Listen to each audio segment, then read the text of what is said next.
Okay, we're going to call this meeting of Teaching, Learning, Equity, and Pupil Services Committee together. The meeting is called to order at 5:44 p.m. Roll call. Levy? Present. Delgado? Present. All present. Okay, I've received a motion for the approval of the agenda. So move. Second. It's been moved and properly second. All those in favor? Aye. Aye. The motion passes. And approval of the minutes. So move. It's been moved and properly, well, second. Moved and properly second. All those in favor? Aye. Aye. The motion passes. Information or discussion items, TLE PS overview for the 21-22 school year, Big Five levers. All right. So thank you for the opportunity here. So the Teaching, Learning, and Pupil Services team and their collaborative work together, talking about both halves of instruction, presented to our administrators 2 weeks ago. And so as part of that series, which kicked off last month in terms of talking about our curriculum review cycle, here are the levers, and we're going to be piecing them out. So they will be talking about a couple of the levers tonight, and then I'll turn it over to Ms. Martek, and she can kind of kick it off and lay out how this will flow. All right, we're good. All right, good evening, everyone. So this school year is, in a lot of ways, there's some similarities and then there's some uniqueness going into the school year, knowing that it's post-COVID and, you know, what our strategies are going to be moving forward. So we wanted to give an overview, a quick overview of just the 5 levers that we've been working in and working towards. And then we're going to focus on 2 of those areas tonight, just to give you some idea around, you know, the direction that we want to go and where we're taking our stakeholder groups throughout the district to address unfinished teaching and going forward. So these 5 levers for change, again, are things that we have been working on and things that we're moving into. So briefly, the first one, continuous improvement process, is one of our levers. Our second one is collective efficacy with PLCs, that's professional learning communities. The third lever is accelerated learning, and that in this context, CRT is culturally responsive teaching. Lever 4, equitable and strategic assessment systems, and number 5 is multi-level systems of support. So tonight's focus, kind of digging in more, will be accelerated learning and culturally responsive teaching, and the 5th lever, multi-level systems of support. Really both areas we've started in spring or mid-year last year and then worked over the summer with several groups throughout the district, and then moving into fall to prepare us to be poised to address learning. The continuous improvement process has challenged schools to really begin to look at qualitative data along with their quantitative data. So we've charged schools to begin to, similar to when we did the literacy adoption, and do empathy groups. So they are doing stakeholder interviews and also doing asset mapping, where they're recognizing the assets that are in their building or around their building, and that could be people or resources, to really approach continuous improvement in a different mindset, right? Not going at it from a deficit mindset, but understanding an asset-minded approach, but also recognizing how people feel and their experiences matter. And so we want to pair that with that quantitative, those kind of academic outcomes that we often look at. But sometimes we are so heavy on that we forget to really think about the experiences that folks are having. So that's been some of the work that we've been doing that will inform our continuous improvement planning process that are at the site-based level as well. For collective efficacy and professional learning communities, our whole district is engaged in professional learning communities, and that's from our teachers to all of our staffs staff to our administrators. And there are designated times and days where we're doing that work because we really believe in collective efficacy.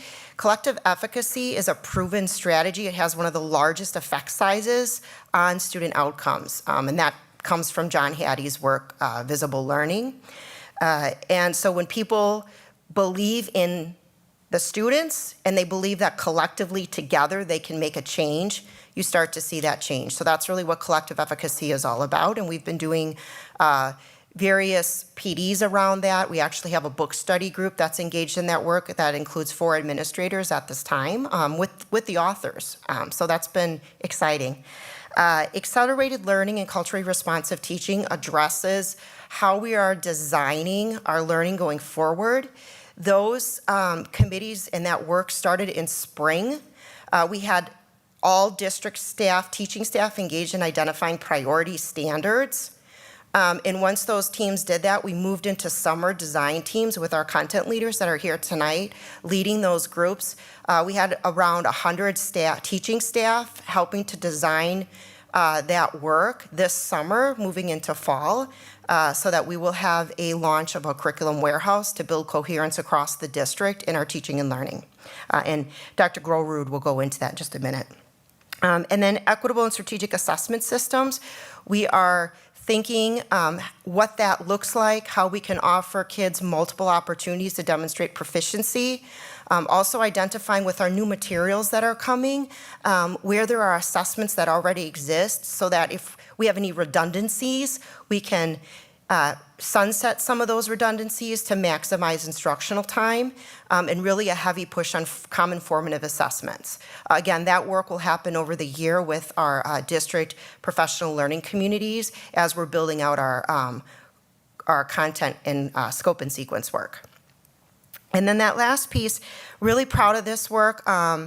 Tony and Eric are here tonight to talk about that cross-departmental work. And this has really been a heavy lift across pupil services and teaching, learning, and equity, and all of the support staff that come with that to help really dig in and launch and relaunch a multi-level system of support, because we know how important universal instruction is, but also tending to our students that need that additional equitable support to be successful. And then again, that other big shift is going back to that continuous improvement mindset, where we're really becoming values inspired and data informed. And so we want to value qualitative data and the experiences that our families and our students are having right alongside with that quantitative data. So I'm going to turn it over to Kelly, and she's going to talk you through a little bit of that accelerated learning that is paired with culturally linguistically responsive teaching. Thank you. All right. So, as was mentioned, this is work that has been ongoing really since about mid-year last year. A number of us have been participating in professional development and professional learning experiences around accelerated learning. And we engaged in a piece of this process last spring when teachers were brought together to really reimagine sort of that scope and sequence and start to do some of that curriculum renewal work that we previously talked about in another meeting. So I wanted to share that one of the really sort of grounding pieces of this work is really thinking about unfinished instruction, and that is really any combination of the teaching or learning experience that was disrupted. And so you can imagine coming out of COVID, right, that we probably have both some disrupted teaching and disrupted learning, but this is not necessarily tied to that COVID context because unfinished instruction can happen in any given academic year for a variety of reasons. So we really want to think about what are those places, where are those places where we either did not have the right amount of time to teach, to provide that instruction, and where are those places where students might have unfinished learning as they're starting a new year. And so this is really thinking through that accelerated learning model is going to be addressing both sides of this equation. So it's sort of natural, right, when there's a disruption in education. So you can kind of see that top gray box, right? We have a 4-quarter academic year, and something happens and it disrupts that learning or the instruction throughout that year. It's really kind of a natural tendency to say, we need to go back and reteach what has been missed, right? And so one model for thinking about what to do about disrupted teaching and learning is sort of a blanket review model or a remediation model. And that's where you go back and you really take a blanket approach and try to redo all of the things that got missed. That remediation model has some challenges, has some issues with it, and you can see represented here in this diagram that when you go back and you do that blanket instruction, repeat instruction, what you do is you end up compressing the grade level learning that's supposed to happen because now you've given up time for instruction that's not at grade level, right? And so you sort of compress the rest of the timeline for the year. So there are other models out there, and a research-backed model that we are trying to adopt this year is called accelerated learning. And it really flips that a little bit by saying we're not going to go back and do this blanket reteaching. Instead, what we're going to do is be very intentional about putting that grade level learning as our top priority, and then thinking strategically about what are those supports. Where do we need scaffolding? Where might we need to repeat some instruction from previous grade levels, and embedding that into the context of that grade level learning? So you can see that bottom image there. Those little gray boxes represent the pieces that we might be pulling forward, but they're embedded and they're done in the context of doing grade level learning for the year that the students are in. And again, this is really putting that sort of grade level learning as present. It's really thinking about what do students need now to continue to progress toward graduation, to continue to progress towards advancing in their learning. So remediation is sometimes called just-in-case learning because it really focuses on the past, right? We're going to go back and teach what the students missed just in case they might need it again in the future, right? So it's really focused on the past. This acceleration model or this acceleration strategy is really focused on the present. What do students need now to be successful now in their current grade level? And so this is sometimes referred to as just-in-time instruction because we're providing those scaffolds, we're providing that reteach just in the moment when students need it the most. Acceleration, though, requires us to scaffold up, and that is going to require our teachers to learn some strategies, right? And for those of us who do professional learning in the district, to provide teachers with some strategies for thinking about how do we do that embedded, scaffolded support. And then over time, what you do is you remove those scaffolds as students become more independent in their learning. So you can actually take those scaffolds away as students become more and more successful. And over the school year, you try to make up for some of that instruction that has been lost.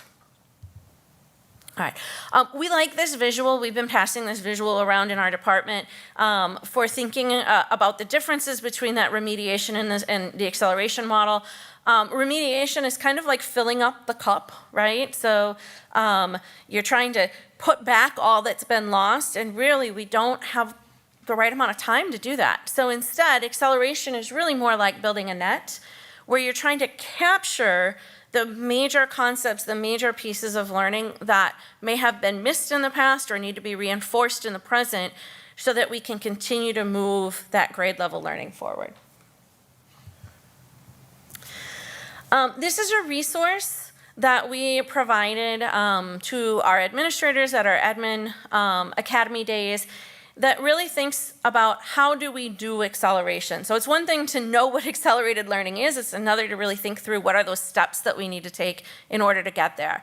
And this resource actually comes from ICLE, the International Center for Leadership and Education, which, as it turns out, also publishes a lot of the materials that we've been using for curriculum renewal, which is really great because these things actually fit really nicely together. The resources here fit very nicely with the renewal process and that curriculum work that we started last spring. So they promote 6 steps for thinking about how to do accelerated learning within your school. You can see the first two here really identify with that curriculum renewal process around teacher clarity and being very specific about what are those priority standards at grade level, and then also being very clear about what our priority standards are vertically aligned, right? So as we think about kindergarten, first, second, third, right, how are we making sure that those standards are aligned? Number 3 here talks about rigorous and relevant learning through scaffolded questions and tasks. This is that backward design process that we talked about within our curriculum renewal process, and thinking through how do we really intentionally build the learning experiences for students so that they're moving towards those grade level standards at all times. And then, as was just mentioned, we think about assessments as well. So those formative assessments, how are we going to check for understanding so that we know as instructors how we're moving our learning forward the next day and the next day, right? So how are we building in to our curriculum embedded assessments so that teachers know from day to day what they need to do and how they need to adjust to make sure students are coming along with that learning process. Establishing high expectations and instilling the belief that students can and will learn, that gets at that collective efficacy that Teresa was just mentioning, and then questioning current assessment processes to make sure that we're really assessing what we need to continue to move that learning forward. And so it's probably no surprise then that since those steps really align well with what we've talked about previously with a curriculum renewal, that as we were talking with administrators about these different steps that we can take within our buildings and how we want to support coaches and our teachers in making sure that we can do this work within our buildings, that we are able to identify some structures that are now in place to be able to carry out this accelerated learning model. And so some new features that we have coming this year, our curriculum warehouse, which is going to house the scope and sequence documents and those unit templates, that backward design template. So that will be available to our teachers sometime next week, so that as they start the new year, they're going to have access to a website that will be able to help them understand both at their own grade level and then vertically, right, and the grade levels around them, what kind of learning should be taking place. And then we've had a lot of conversations, and as part of this renewal process, we're working on embedding assessments, making sure that we have common assessments, making sure that we understand how we're using those assessments to guide instruction. And then we also have been sharing with buildings, and we will be sharing with coaches when we meet with them tomorrow, some tools that we can use for providing support. So doing that scaffolding, there are some really good tools out there for thinking through how do I take a lesson plan apart and really intentionally build in the scaffolded and support structures that are needed for students to continue their learning. And so we're providing, again, some of those and some training around how to use those. But as Teresa mentioned, this work really comes down to how are we going to help our teachers get that clarity around what we're teaching, why we're teaching it, how we're building in those supports, and how are we going to help support them in building that collective efficacy so that they feel empowered and they feel like they can do this work well.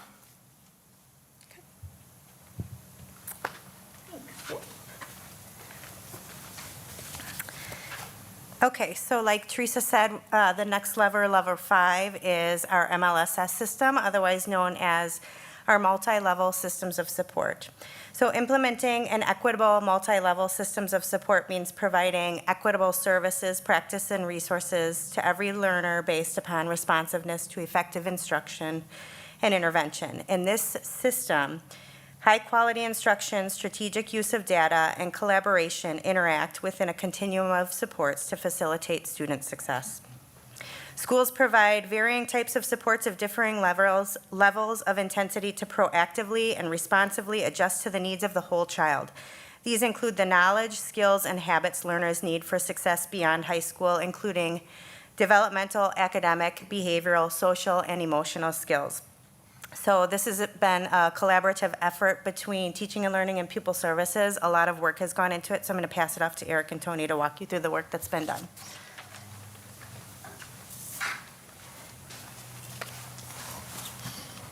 Thanks, Missy, and good evening, Board of Education members. Over the course of the last several years, we've been working on our multi-level systems of supports and really trying to develop an approach district-wide that offers us some coherence between our 12 buildings.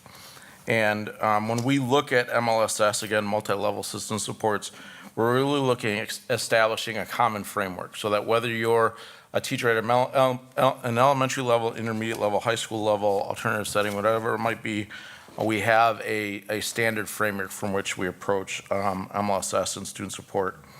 Another purpose of our MLSS and the rollout is the idea that across those buildings, we're speaking a common language. We introduced MLSS to our new hires this afternoon with the idea that we have students coming from staff coming from university, staff coming from other districts, and they bring a lot of knowledge with them, but we have a system and structure here in Beloit that we really want to align around and calibrate around. And so that language across buildings, that language that's a part of the system is very important as well.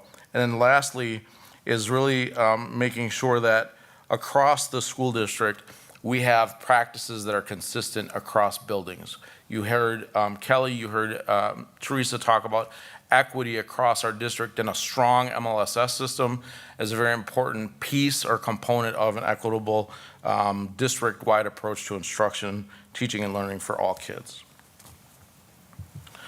Over the course of the last several years, we've had some fits and starts with MLSS, and the last couple of years, we've really started to gain traction. We've had some turnover in different positions, and we had an iteration of our MLSS team that really was K-8 focused, and we thought as we relaunched last spring, it was important to widen the representation at the table, and so we included a more representative group of coaches from throughout the K-12 system. We included administrators who had not been included before, in addition to student services, coaching personnel, et cetera. And this year, we've truly been able to really look at developing a system that we're very confident is going to help us implement with integrity across the district at all levels.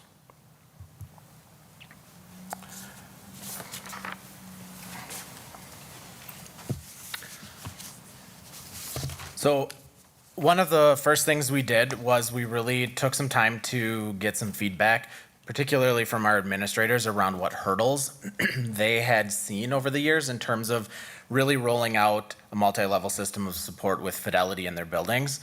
And our hope was that through this process of kind of relaunching this, that we would address as many of those hurdles as we could. So these were some of the top hurdles that were identified. A consistent system for housing building-wide data, the fact that there was staff turnover over the years, inconsistent systems from building to building, just a shared understanding of roles and responsibilities.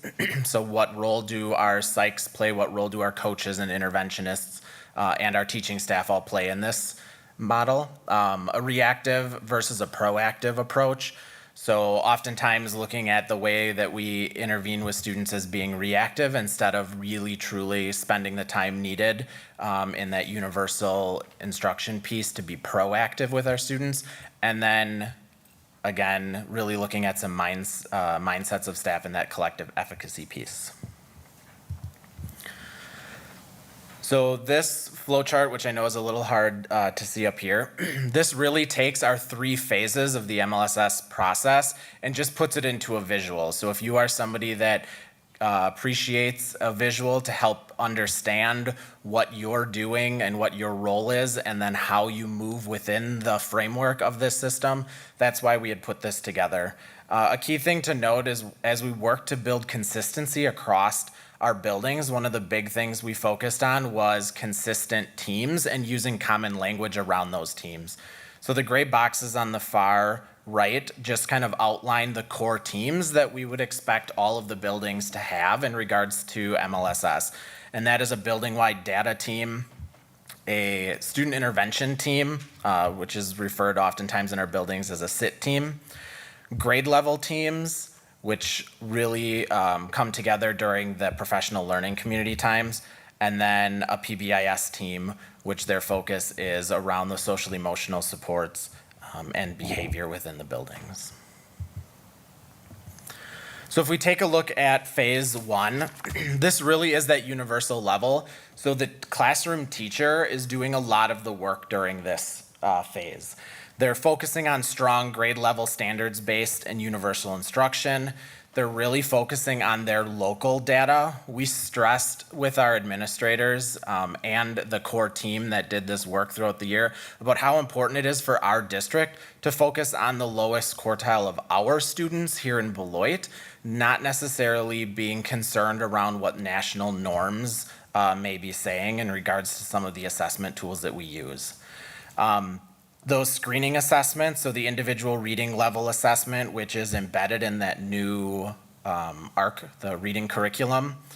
So using the embedded assessments, the measure of academic progress, which is the MAP testing that is done, and then looking at any sort of screening we can do around behavior. And then, as was mentioned, it's important during this phase to really focus on that grade level classroom-based universal monitoring via their ongoing formative assessments within that environment.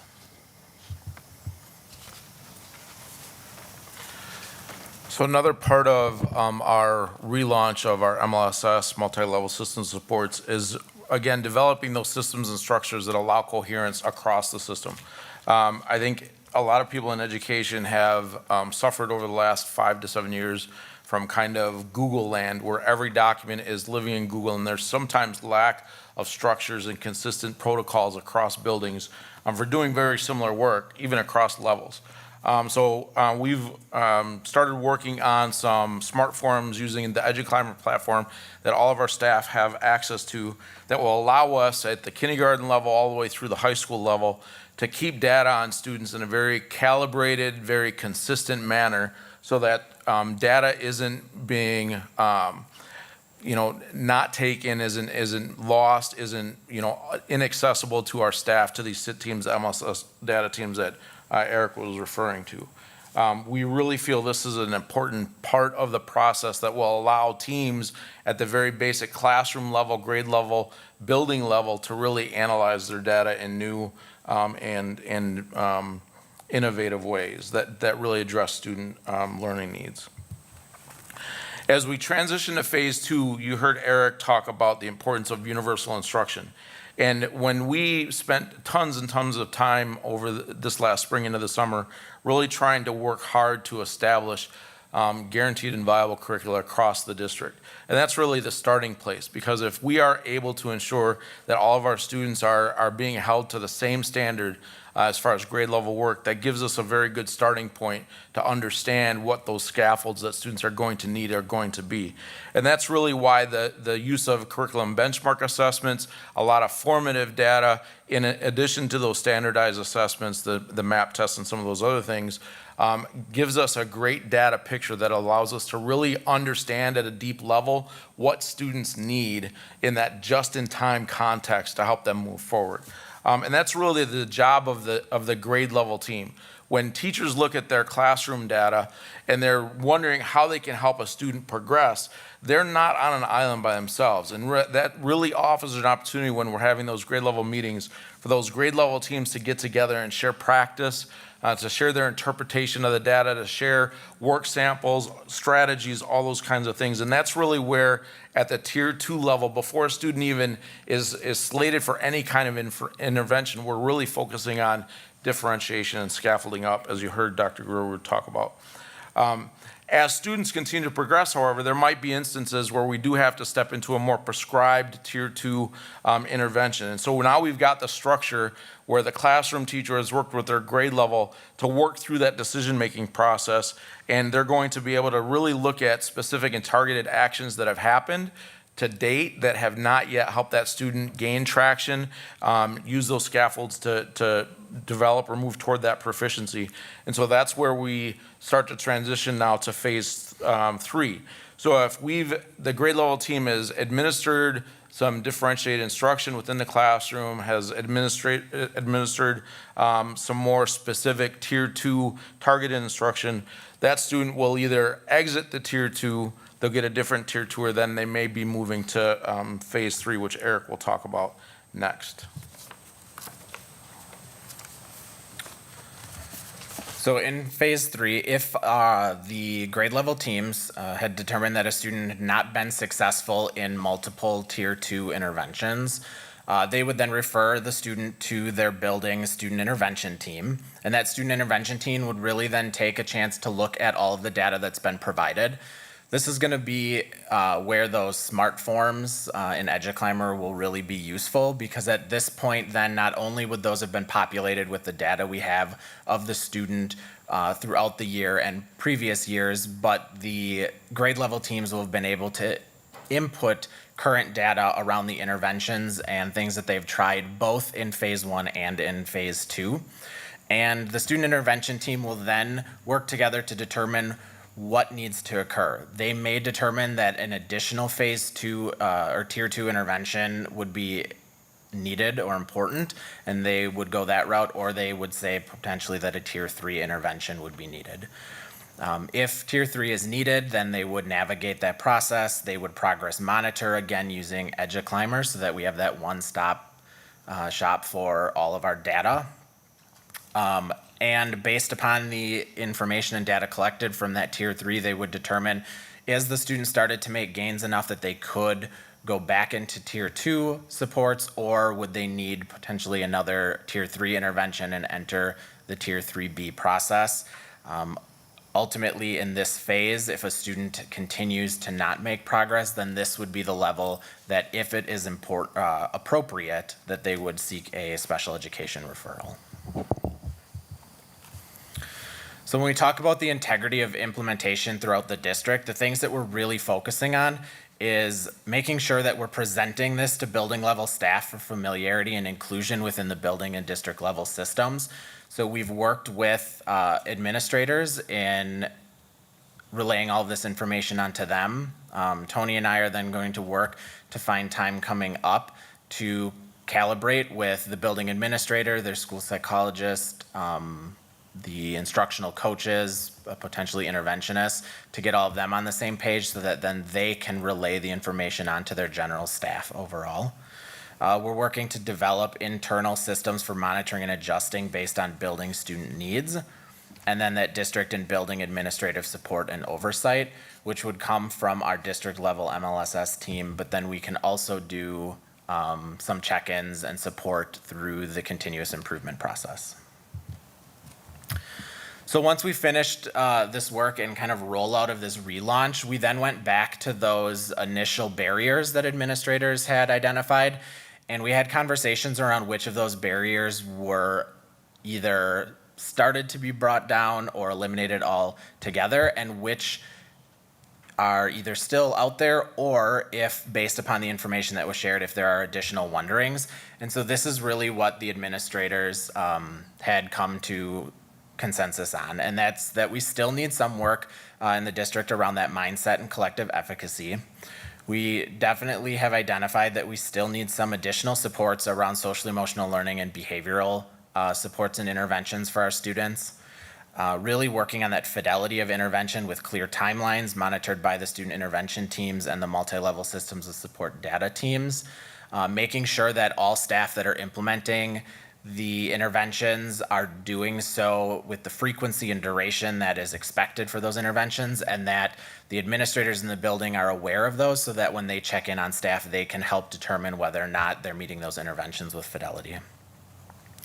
Clearly identifying and communicating roles and responsibilities. So continued work on that as our teams grow and additional people are added. It's always good to come back to whose role is what in the context of the MLSS system. And then continued training around the use of EduClimber as our data tracking tool. That's it.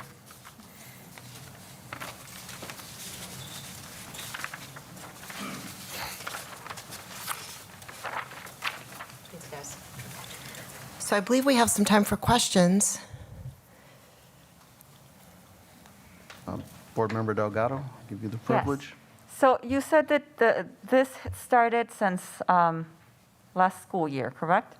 Yes, mid-year. What are some of the progresses, or have you collected any data as far as what is the progress with students that you're currently seeing? or that you saw, towards the end of the year? Are you talking about progress within the MLSS system? Sure. Would you like to talk about that in regards? Okay.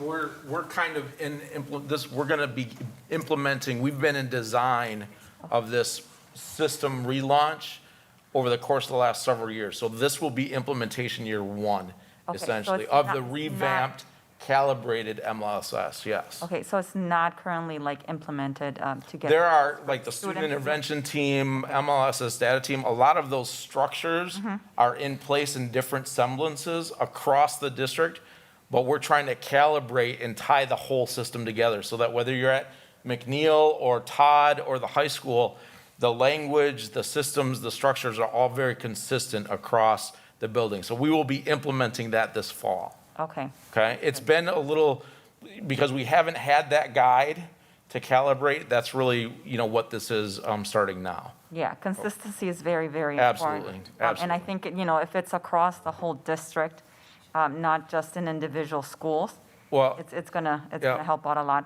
I really like and appreciate that you're utilizing like all the tools available. Mm-hmm. I work within teams, and I love teams. I love that input. I love the different perspectives because each and every one part of that team are able to help out. Absolutely. And provide a lot more, like, better results than if you work individually and just have like a manual and, go by that. So I and appreciate I'm that. sorry, go ahead. I think what was important too was just recognizing that this can't be felt top down, that we have to have people that are working with children on the ground, in our buildings, participating in this, and then across departments, right?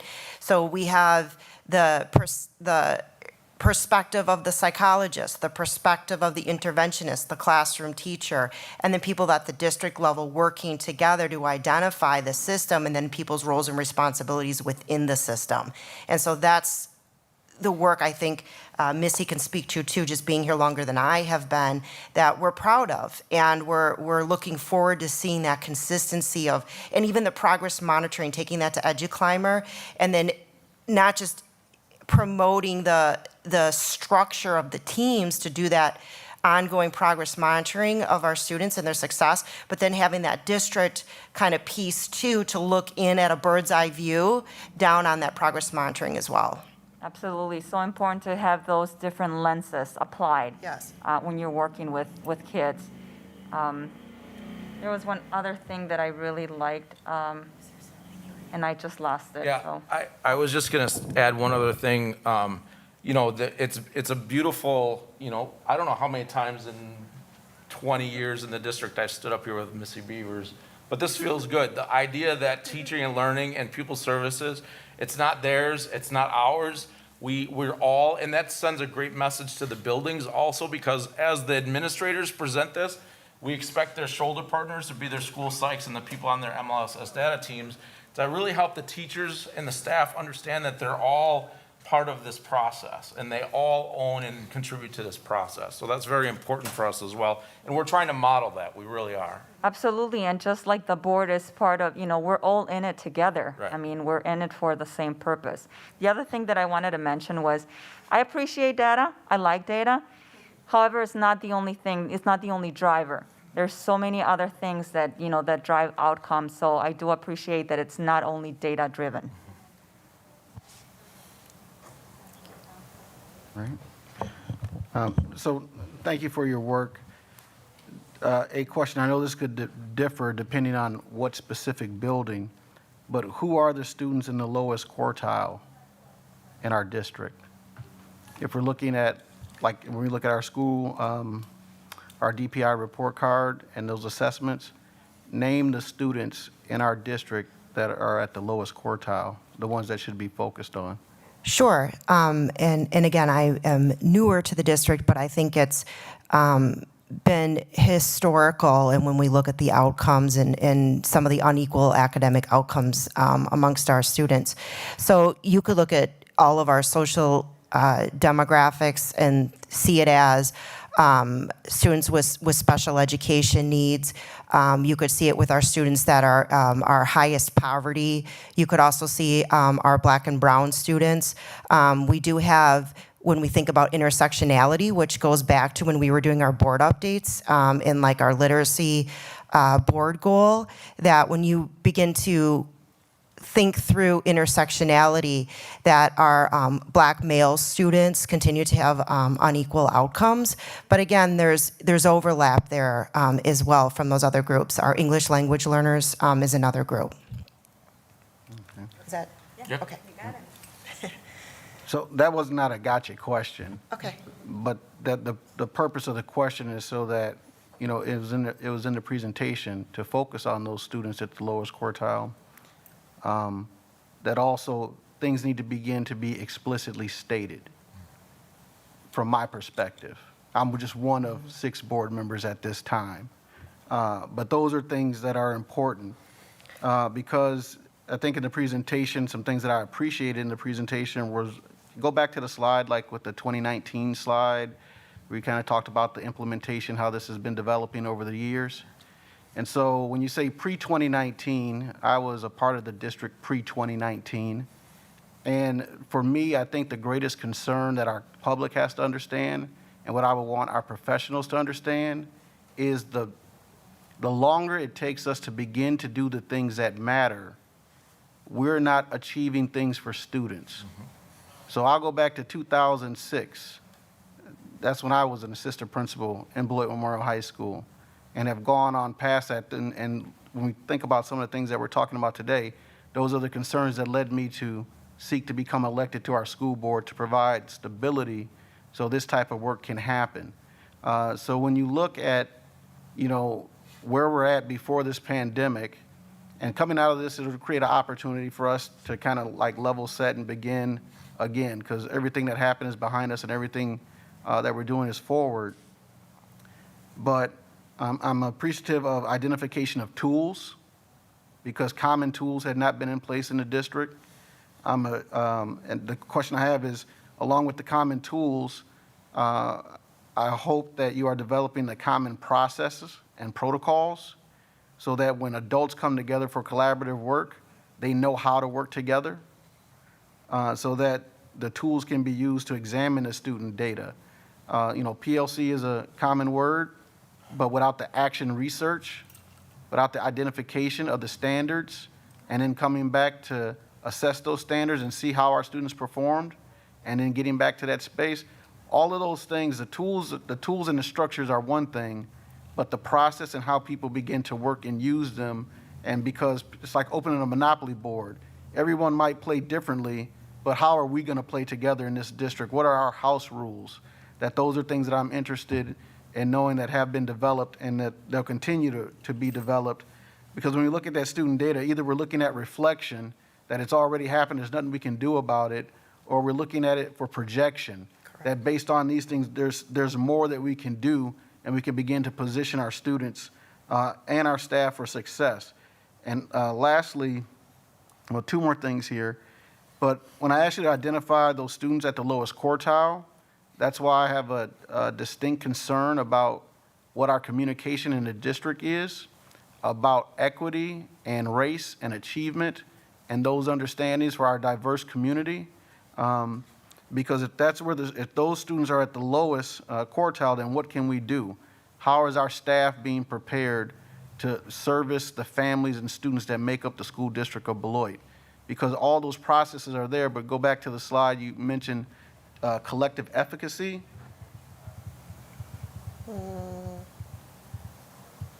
Well, it's there on the second lever. Was Right. there a different one that we were looking for? Well, I see the CRT, but there was a collective efficacy that you had in the slideshow.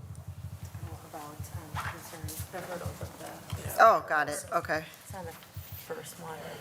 So that mindset, not only the Yeah. mindset of the staff and not only the mindset of the students and the growth, but the mindset of the staff to be developed to learn how to do the best for the students that are in front of us, for the challenges that our students face.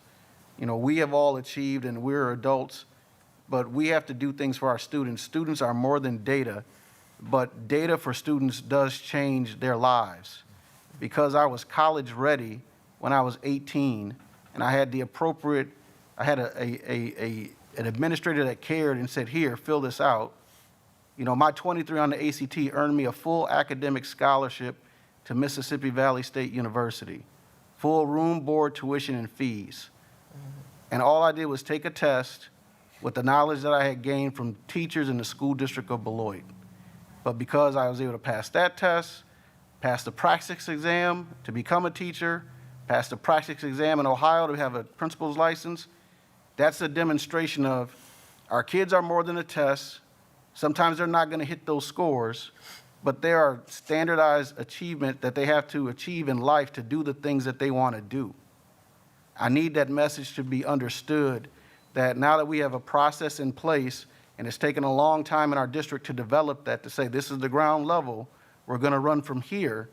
That work has been done, but the cultivation and growing of those of our people is important. So I'm thankful for that work, that it's on track, and now it can begin.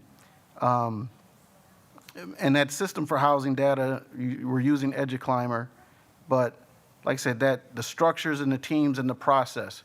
Because lastly, because I'm going to close our meeting at 6:30, around the time we'll get to 6:31 here. But in education, a lot of talk. I'm looking for the work products that demonstrate that the talk has actually turned into transfer of action. And so with the EduClimber and the other data tools and the warehousing, those meeting minutes, those notes, those tools should be there. There should be some product and not just talk. Thank you for your work. Thank you. All right.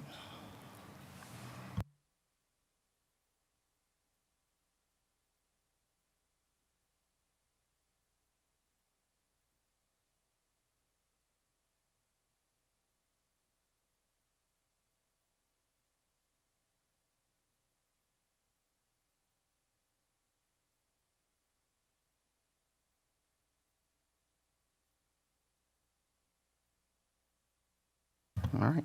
So our next meeting date is Tuesday, September 21st at 5:30. Next on the agenda, a motion for adjournment. So move. Second. Been moving properly second. All in favor? Aye. Aye. This meeting is adjourned.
Good evening. The time is 6:36 p.m. and at this time, I would like to call the Human Resources Committee meeting to order.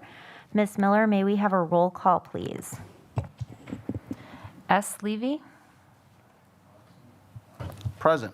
Delgado, Present. Anderson, Present. Wong, Here. Miller, Present. A. Levy, Here. all present.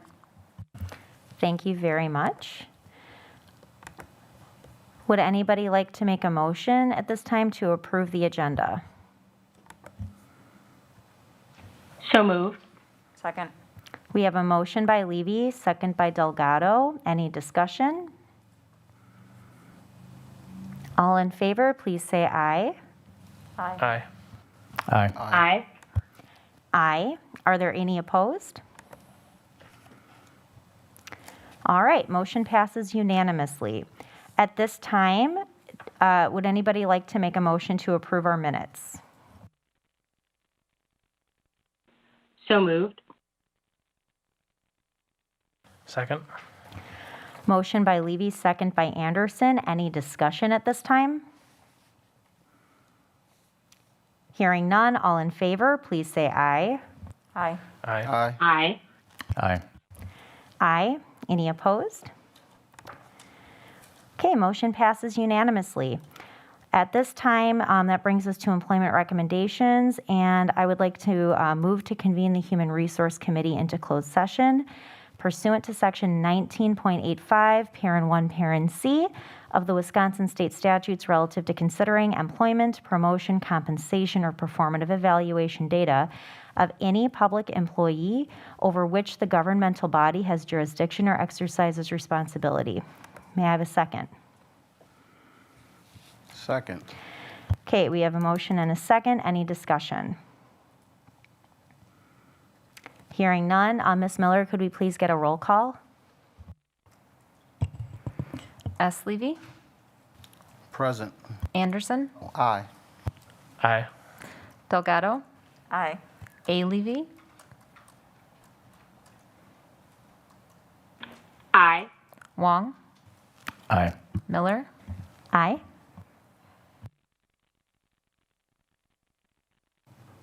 All right, it sounds like our motion passes unanimously.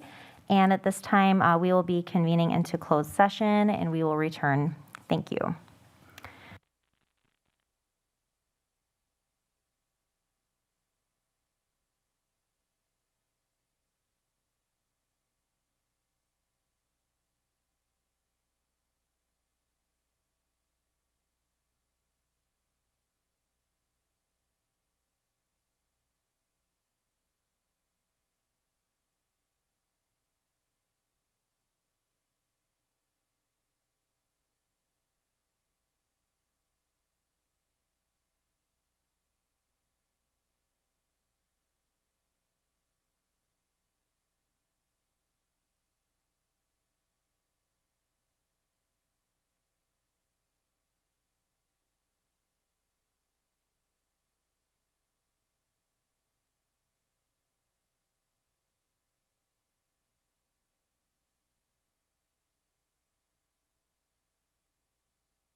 Okay, let me just get into the right meeting. All right, at this time, we are resuming open session. So let me just make sure I find the correct piece here.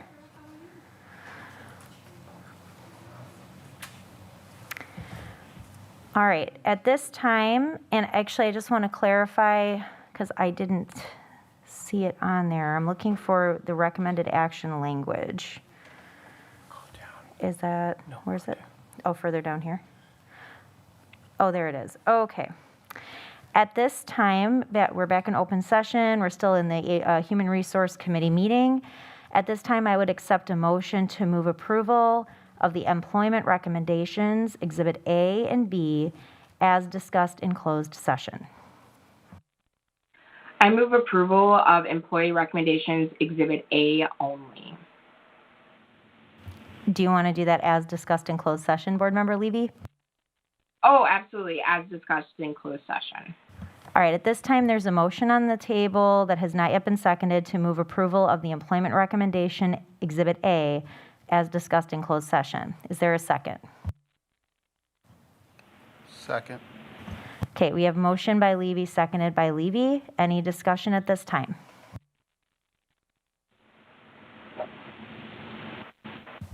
Hearing none. All in favor, please say aye. Aye. Aye. Aye. Aye. Any opposed? Okay. Is there any other motion that anybody would like to make at this time?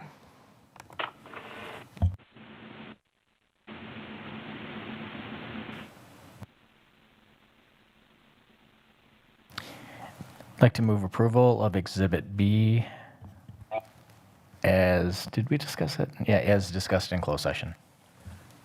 Okay, we have a motion on the table to approve employment recommendation Exhibit B as discussed in closed session. Is there a second? Second. We have, so motion by Wong, second by Levy. Any additional discussion? Could we specify Sean Levy? Yes, ma'am. Second by S. Levy, please. All right, hearing none, all in favor, please say aye. Aye. Aye. Aye. Aye. Any opposed? Nay. All right, thank you very much. And let me get back to the right page here. All right, that brings us, unless there's any other action anybody would like to take, that brings us to 3A. The next meeting date for the Human Resource Committee will be Tuesday, September 7th at 6:30 p.m. Is there a motion to adjourn? So moved. Second. All right, we have motion by A. Levy, second by Board Member Anderson. Any discussion? Seeing and hearing none, all in favor, please say aye. Aye. Aye. Aye. Aye. Any opposed? All right, thank you. That concludes our Human Resource Committee meeting. Does anybody need a recess before we convene our regular business meeting? All right, we're going to take a 5-minute recess at this time, and we will meet back at about 7:32 or so to begin our business meeting. Thank you, everybody.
At this time, it is 7:33, and I'd like to call our board business meeting to order.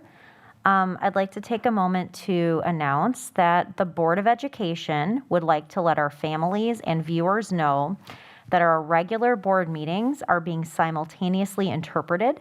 You can watch the Spanish interpreted meeting through the link found at the board website under the Watch Meetings tab with tonight's date.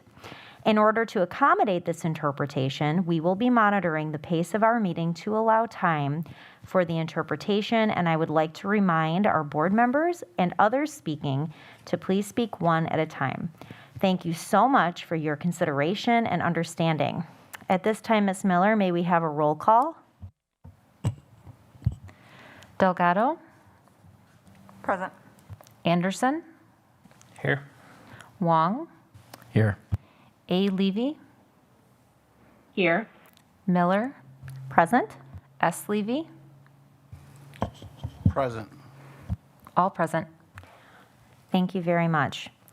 At this time, we're on item 1C, approval of the agenda. I'm going to start us out by requesting that we please remove item 3A. That will be rescheduled for another time. Does anybody else have any adjustments that they would like to make to our agenda this evening? I have one. Go ahead. Can we move future board meetings up before the executive session so that viewers at home can find out when our next meetings are before we go to closed? Absolutely, great recommendation. So far, we would like to remove item 3A, and we would like to move item 8A between 6E and item 7. Any other items to discuss before we move for the approval of the agenda? Hearing none, would somebody like to make a motion to approve the agenda as amended? So moved. Second. We have a motion by Wong, second by Delgado. Any discussion? Hearing none, all those in favor, please say aye. Aye. Aye. Aye. Are there any opposed? Thank you. Motion passes unanimously as amended. At this time, I'd like to invite Board Member Delgado, if you want to leave your mic on, and you can lead us in our Pledge of Allegiance. I pledge allegiance to the flag of the United States of America and to the republics for which it stands, one nation, under God, indivisible, for liberty and justice for all. Thank you very much, Board Member Delgado. That brings us to item 2A, public comment. Ms. Miller, do we have people in person who would like to comment this evening? Yes, we do. Thank you. Do we have email for this evening? Yes, we have 2 email. 2 email. Okay, great. So whoever would like to step up first, I'm just going to read our public comment policy. All right. Okay. Citizens are welcome to attend all open meetings of the Board of Education. Robert's Rules of Order will be followed at all times. Persons attending board meetings are expected to conduct themselves in a respectful and courteous manner that models appropriate behavior for our students. Persons wishing to comment are expected to comply with the following norms in order to maintain a respectful and orderly meeting and to protect all persons, including members of the public, district employees, and district students, from personal attacks or discussion of confidential matters in a public forum. Comments should be directed to members of the Board of Education and not district employees, students, or other members of the public in attendance at the meeting.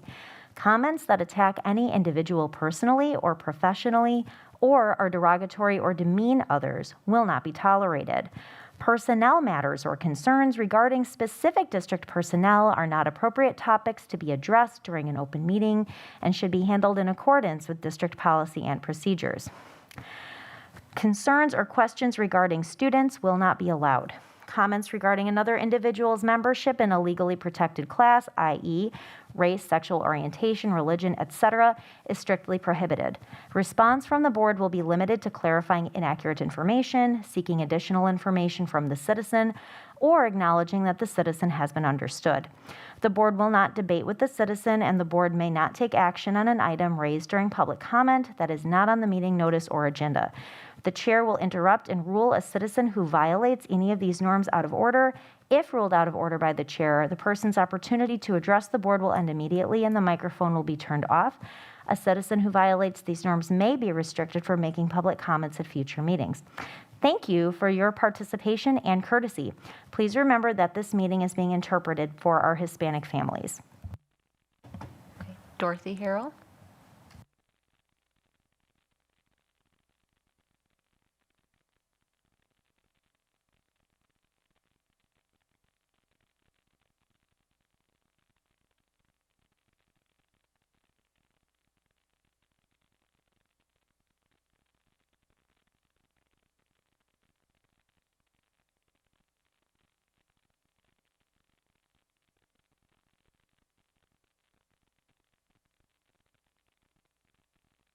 Is it on now? Yes, it is. Do I have to hold it? No, you can just set it.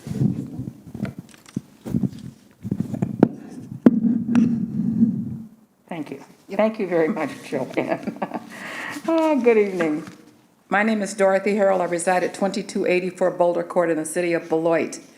I have a copy of the Beloit Daily News from Monday, and it's one of the headlines above the fold is Beloit loses residents in the census count. Now, we all know what the implications are of losing residents due to census. The other thing we have to be mindful of is losing students and families because of other outside interests that come against our school system. I'm working with a coalition of community groups that have been studying the impact of the Lincoln Academy on our community and our school district. What this effort has done for me personally is to solidify my commitment to public education in America and to the school district of Beloit in particular. I am a graduate of Beloit Memorial High School. I am a former Merrill Elementary School teacher and I'm a former Merrill School District resident. I was appalled and offended by the workshops and presentations that I went to that were coordinated by Lisa Furseth and Christy Cole. At all the 3 workshops that I went to, the topic of those workshops is what was wrong with Merrill School. And I didn't think that that was a good way for them to introduce themselves to our community or to start thinking about how they were going to take our students away from Merrill School. But they presented it as this is the bottom of the barrel. This is the end of the line for students. They don't learn how to read at Merrill School. Having taught at Merrill School for 10 years, I knew that was not true. But it was insulting to me as a community member, as an African American citizen in this town, and just the fact that they were publicly making those comments with other people in the room who had been Merrill students or were currently teaching at Merrill. So everyone in the room who was in support of Merrill left there pretty upset. One of the things that I was most offended by, though, was the fact that this is a group that was coming in recruiting students from Merrill Elementary, but they've done nothing for the Merrill community. I can't point to one thing that this group has done to enhance or enrich the Merrill community other than to come in and try to drain the student population. I have not heard of any activities they had done with the Merrill Community Center. They haven't done anything with the families of Merrill School other than hold meetings in the churches in the Merrill neighborhood to get students to come to their new school. That being said, I wonder, knowing that they are starting their school with 4-year-olds, what is our strategic plan to continue to make Merrill appealing to the public and the families? Why aren't we having Head Start at Merrill again this year, knowing that the Lincoln Academy is attracting 4-year-olds? Why aren't we providing that service at Merrill School so that the families and parents in that community can go to Merrill for those services and not to the Lincoln Academy? Why didn't we think about putting a dual language program at Merrill to attract parents and students to Merrill Elementary School? If there was one thing Todd didn't need, it was an additional program. Todd is bursting at the seams.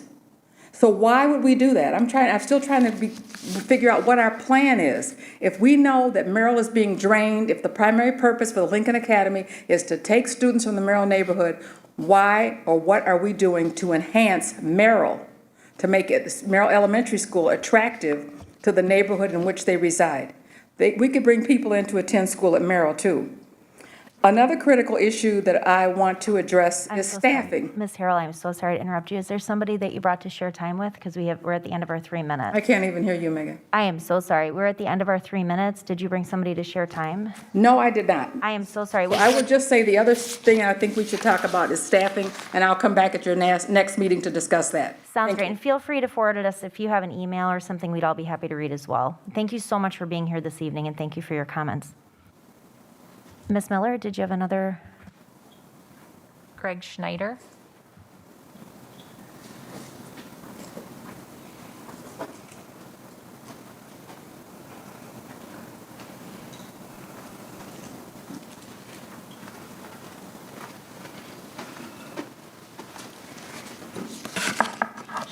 Greg Schneider. I reside at 703 Milwaukee Road here in Beloit. My concern, as I've already voiced in an email to all of you, is looking at item 7B in the agenda. Personnel discussion with regards to the open administrative position. Based on the way that that reads, it is questionable whether that meets the requirements for closed session, because it is talking about a discussion in the open administrative positions. So therefore, it would not necessarily meet those qualifications. Now, if the discussion is about what to do next with those open positions, that must be held in open session. If the discussion is about combining positions or shifting positions in the district, again, those are positions and not individuals, and that must be held in open session. If the discussion is about which staff to place in those open positions, while I understand the need to get work finished, that would go against the equal opportunity employer and the EOC. While I understand the need to get things done, I encourage you to look at it carefully, and let's do it correctly, clearly, and openly. Thank you. Thank you very much. And we will address that when we get to that item on the agenda this evening. Thank you for your comments this evening. Ms. Miller, did you have a couple to read? Thank you. Yep. Okay, the first one is from Tim Vedra, BEA President. The Beloit Education Association would like to again thank the Board of Education, Dr. Kieser, and the administration for their continued commitment to student and staff safety during the pandemic. Unfortunately, we are not where we thought we would be at the start of this school year with regards to the number of COVID-19 cases and the rampant Delta variant. We are, however, committed to a safe return to full in-person instruction. The Beloit Education Association fully supports the implementation of the mask policy for all students and staff that Dr. Kieser has outlined. This policy follows the science and recommendations of the CDC, and along with the increasing availability of vaccines, will help to ensure our students and staff will have a successful and safe school year with very minimal disruptions. Thank you very much, and thank you for your comments, Mr. Vedra. And the second one is from Wayne Scadam. The following is submitted by V. Wayne Scadam, a working member of the Lincoln Academy Resistance Coalition and a member of JOB and the NAACP.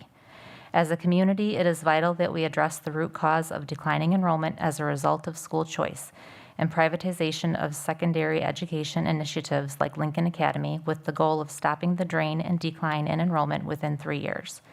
Lincoln Academy, a 2X charter, may, in the long-term, big picture view, pose an existential threat to public education in our community, state, and nation. The advent of Lincoln Academy cannot and should not be taken lightly. It is backed by a billionaire, so it has the potential funding to be a resounding success, which more than likely would be held up as a model for the future of education in this community, state, and country. It also represents the fruition of the planning to destroy public education that began in earnest after the Brown v. Board of Education Supreme Court decision in the 1950s. In this brief missive, I cannot begin to convey the depth, breadth, and root cause that prompted the backlash planning that is in the process of execution. To gain a deeper understanding, read Democracy in Chains by Nancy McLean. Lincoln Academy, because it is a 2X charter, cannot be held accountable by this board or by taxpayers in our community. If there's an issue, the only person one can file a complaint with is the governor.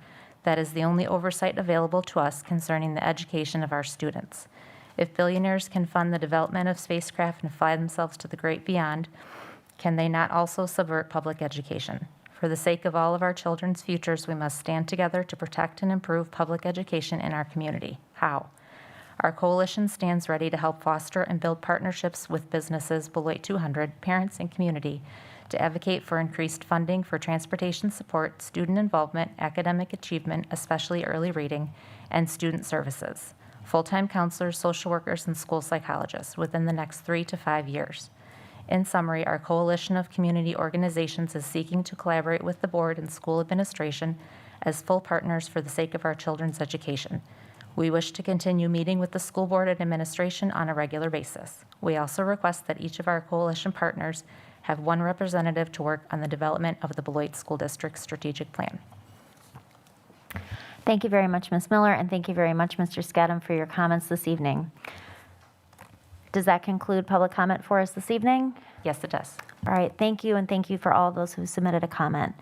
At this time, that brings us to item 3A, although that was removed, so just kidding. That brings us to item 3B. Dr. Keyser, if you'd like to give us your superintendent board report at this time. Thank you, Board President Miller. And thank you to the Board of Education and the administrators, the BEA, and community who have provided input on the update that I'm going to be giving tonight. And really, I want to just start off by recognizing, and again, I've shown this slide several times, but this is our Beloit family here and our model in terms of thinking beyond now. We have a very proud public school district here in Beloit, and we have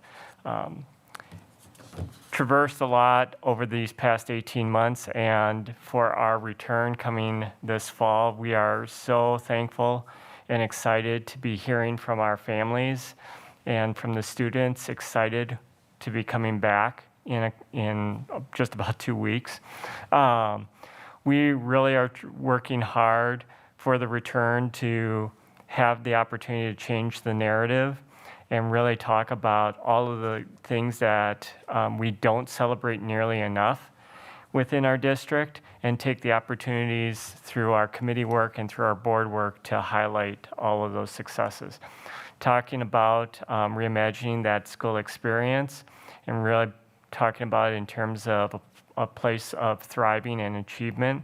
And in part at our committee meeting, which you'll hear a summary of tonight, we've been outlining the steps in the work that has been done as foundational pieces so that we can move from talk to action and start to make those opportunities of accelerated learning a reality, and being able to invest in our staff through professional development, through our professional learning communities, and really increase the opportunity for us to connect with families and wrap around our supports with our students and families so that students ultimately win.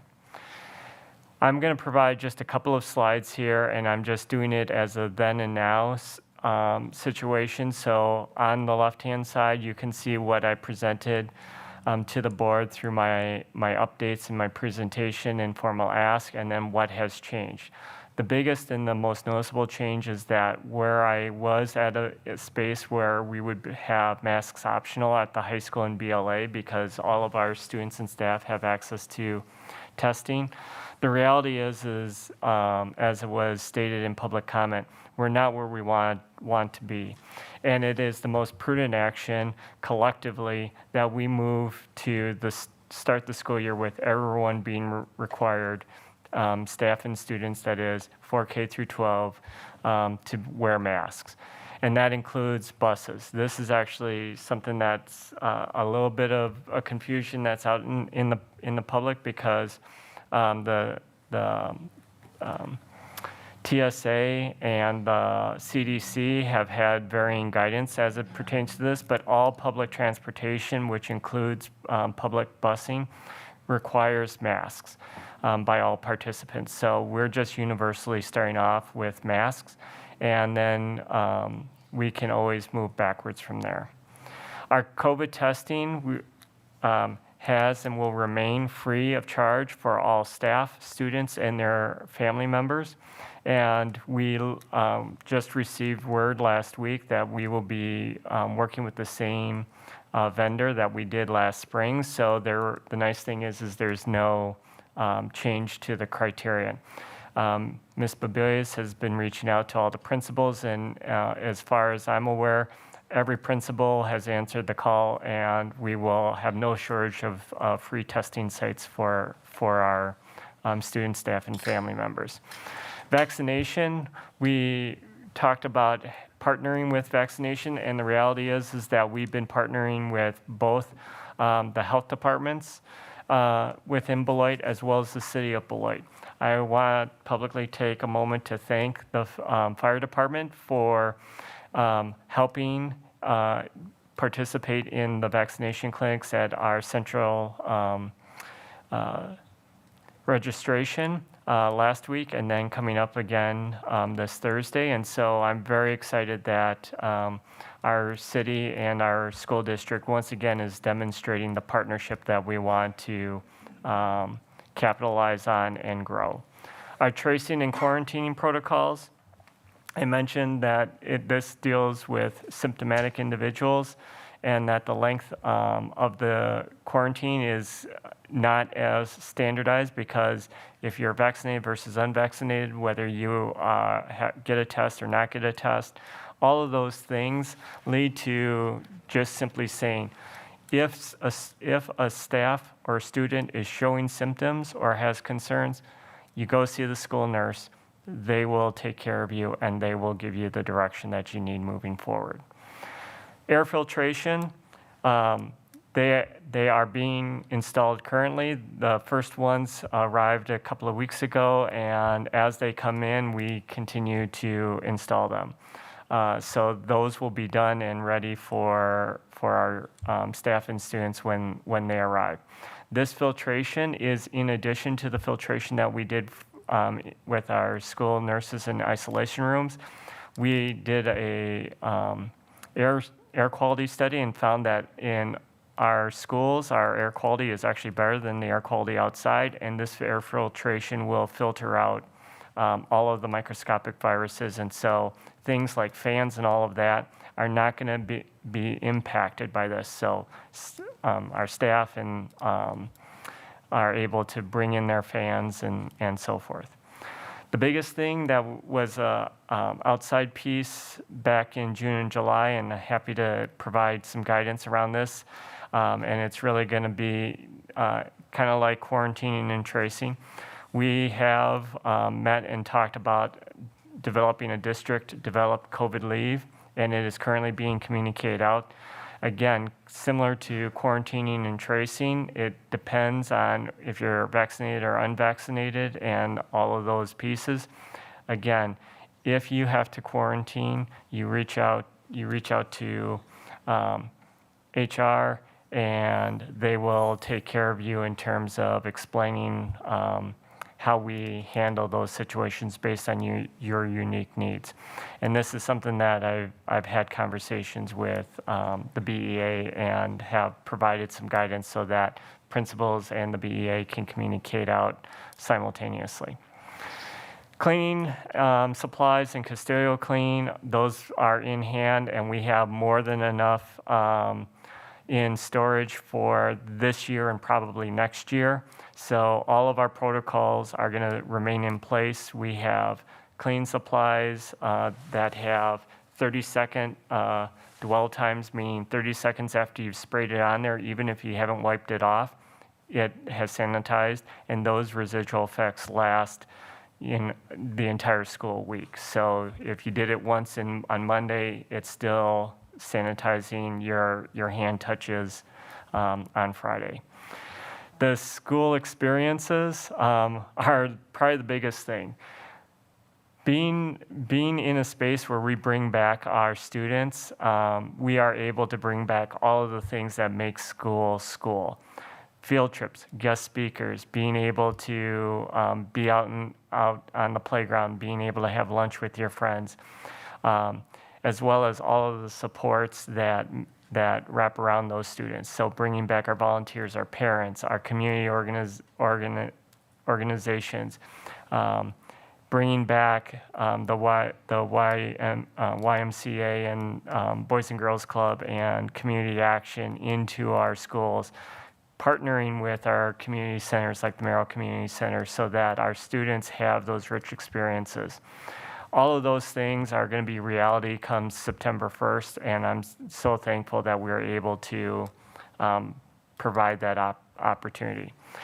As I share with the board weekly, I provide data in terms of our county and school district 7-day average, but if the community is ever wondering what's that information, I provided a link in the PDF that's attached to board docs, so feel free to go to that. It's from DHS. You can go to the county, type in Rock County, you can go to school district, type in Beloit, and you can see what our 7-day average confirmed cases per 100,000, which is directly tied to the CDC guidance. So when we say that we're in the blue, we're following those same guidances. So when it is less than 10 cases per 100,000, that's blue. When you're between 10 and 50, you're yellow. When you're between 50 and 100, you're orange, and so forth. The other piece that I provide the board is the school district vaccination map. This is something that was put together as a request to the Rock County Health Department so that school districts and the community can see what is the vaccination percentage based on age populations by school district. So you can go to this link. This is also on the Rock County Health Department. I know it's not always easy to find, but the link is right here. Again, you can see all of the school districts in Rock County. Click on it and you can see the breakouts. Those two pieces weigh significantly in the actions. And then the guidance that I follow, I've linked in here from DHS, DPI, and Rock County Health Department. As I promised long ago, I continue to do in my weekly board updates. I provide opportunities to with updates to the board and ask for feedback. I provide opportunities through this presentation for the board to provide feedback, and I also communicate and gather feedback from our staff, from our administrators, before I make any formal action. So with that, I open it up for any feedback or any considerations that I should be mindful of moving forward into the start of the school year. Thank you very much. At this time, if every board member would put, I'm going to kind of call on everybody, but if you have something specifically you want to get out, go ahead and drop a question mark in the chat. All right, at this time, we're going to start with Vice President Levy. Go ahead, please. Kind of explain your process again. Back in when we made the decision to go forward with the reopening plan, I wanted to be clear, I was in support of 5-day in-person learning, but the issue came down to how we were handling making determinations about masking or not. Correct. I think that what this pandemic has taught us is that individually people have to be responsible for their own health, and in any sphere of influence where you have, and you're, especially for me as a board member, with this responsibility, I'm forward thinking also. So we have come to the same place in time in this. What were the factors that changed your mind about going from mask optional to mask required? Great question, and couple of factors. One is, well, it's more than a couple, it's a few. So one is we were moving in the direction where we moved out of our blue range, and so we were above 10 cases per 100,000. Second, there was guidance and information coming from both CDC and DHS that were consistent in terms of the concern of the Delta variant and seeing the effects of how that was acting in similarly situated urban demographic populations with vaccination rates. And third, the feedback that I was getting from individual board members, from the principal advisory group that I have and the BEA all coalescing together led me to make the decision that it was the most prudent action to start with everyone masked and wait for the science to catch up in terms of any breakthrough events, which I know was a conversation piece back at the end of the school year, as well as we can always move backwards to allow for masks optional in those spaces where everyone has access to the vaccination. My decision-making process moving forward will still be a combination of what is our average cases per 100,000 and the rising levels of percentages of vaccination of our student population, which for our high school students is really, really, really good. It's in the 50s. So those are promising signs. Right. So I think like a lot of people, everybody wants it to be over, but it's not over. And I think that as we go forward, there's a couple things that I'm concerned about, and I want to weigh in, is one, being responsive to public health measures, and as a Board of Education, an elected body. In this situation, I feel we were reactive, but in this matter, my personal vote would have been to be proactive to help set the tone. I do feel that as we make our way forward and we're trying to ensure that our students can have the best in-person learning environment that they can, that health and safety have to be taken into account. I know that there will be debate about what that is, but I feel that watching the news and the things that are taking place, that it has to be especially education, where we have unvaccinated students who do not have access to the vaccine, and that we have to do everything that we can to protect them while also providing them education. One of the other things I'm concerned about is in the sports arena. The research that I have read makes note that in schools, in the sporting environment, that is a higher rate of infection for students. And so I know that there are some mitigation practices that are going to be involved in our sports and extracurricular activities, because we're trying to provide the best experience we can for students. We all live in Wisconsin, 70 miles an hour on I-90, but it's snowing. Can you drive the speed limit? How slow do you have to drive? That's kind of my approach and thought about the situation that we're in. Thank you for that question, and I agree. We all wish this was in the rearview mirror, but unfortunately, it's still not in the rearview mirror. It's right alongside us. To your question about athletics, when last year we reopened athletics, we were following the guidance from WIAA, and WIAA has been keeping updated guidance alongside the recommendations from DHS. And so last talking with Mr. Beard at the beginning of the summer, we are still in alignment with following all of the recommendations and mitigation protocols from the WIAA.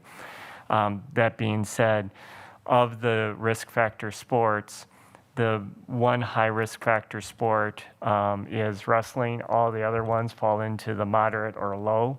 And so knowing that that is coming up in the winter season, we are focused in on those protocols. And again, having access to free testing on site actually enhances the mitigation strategies far beyond what similarly sized districts are able to provide at this time.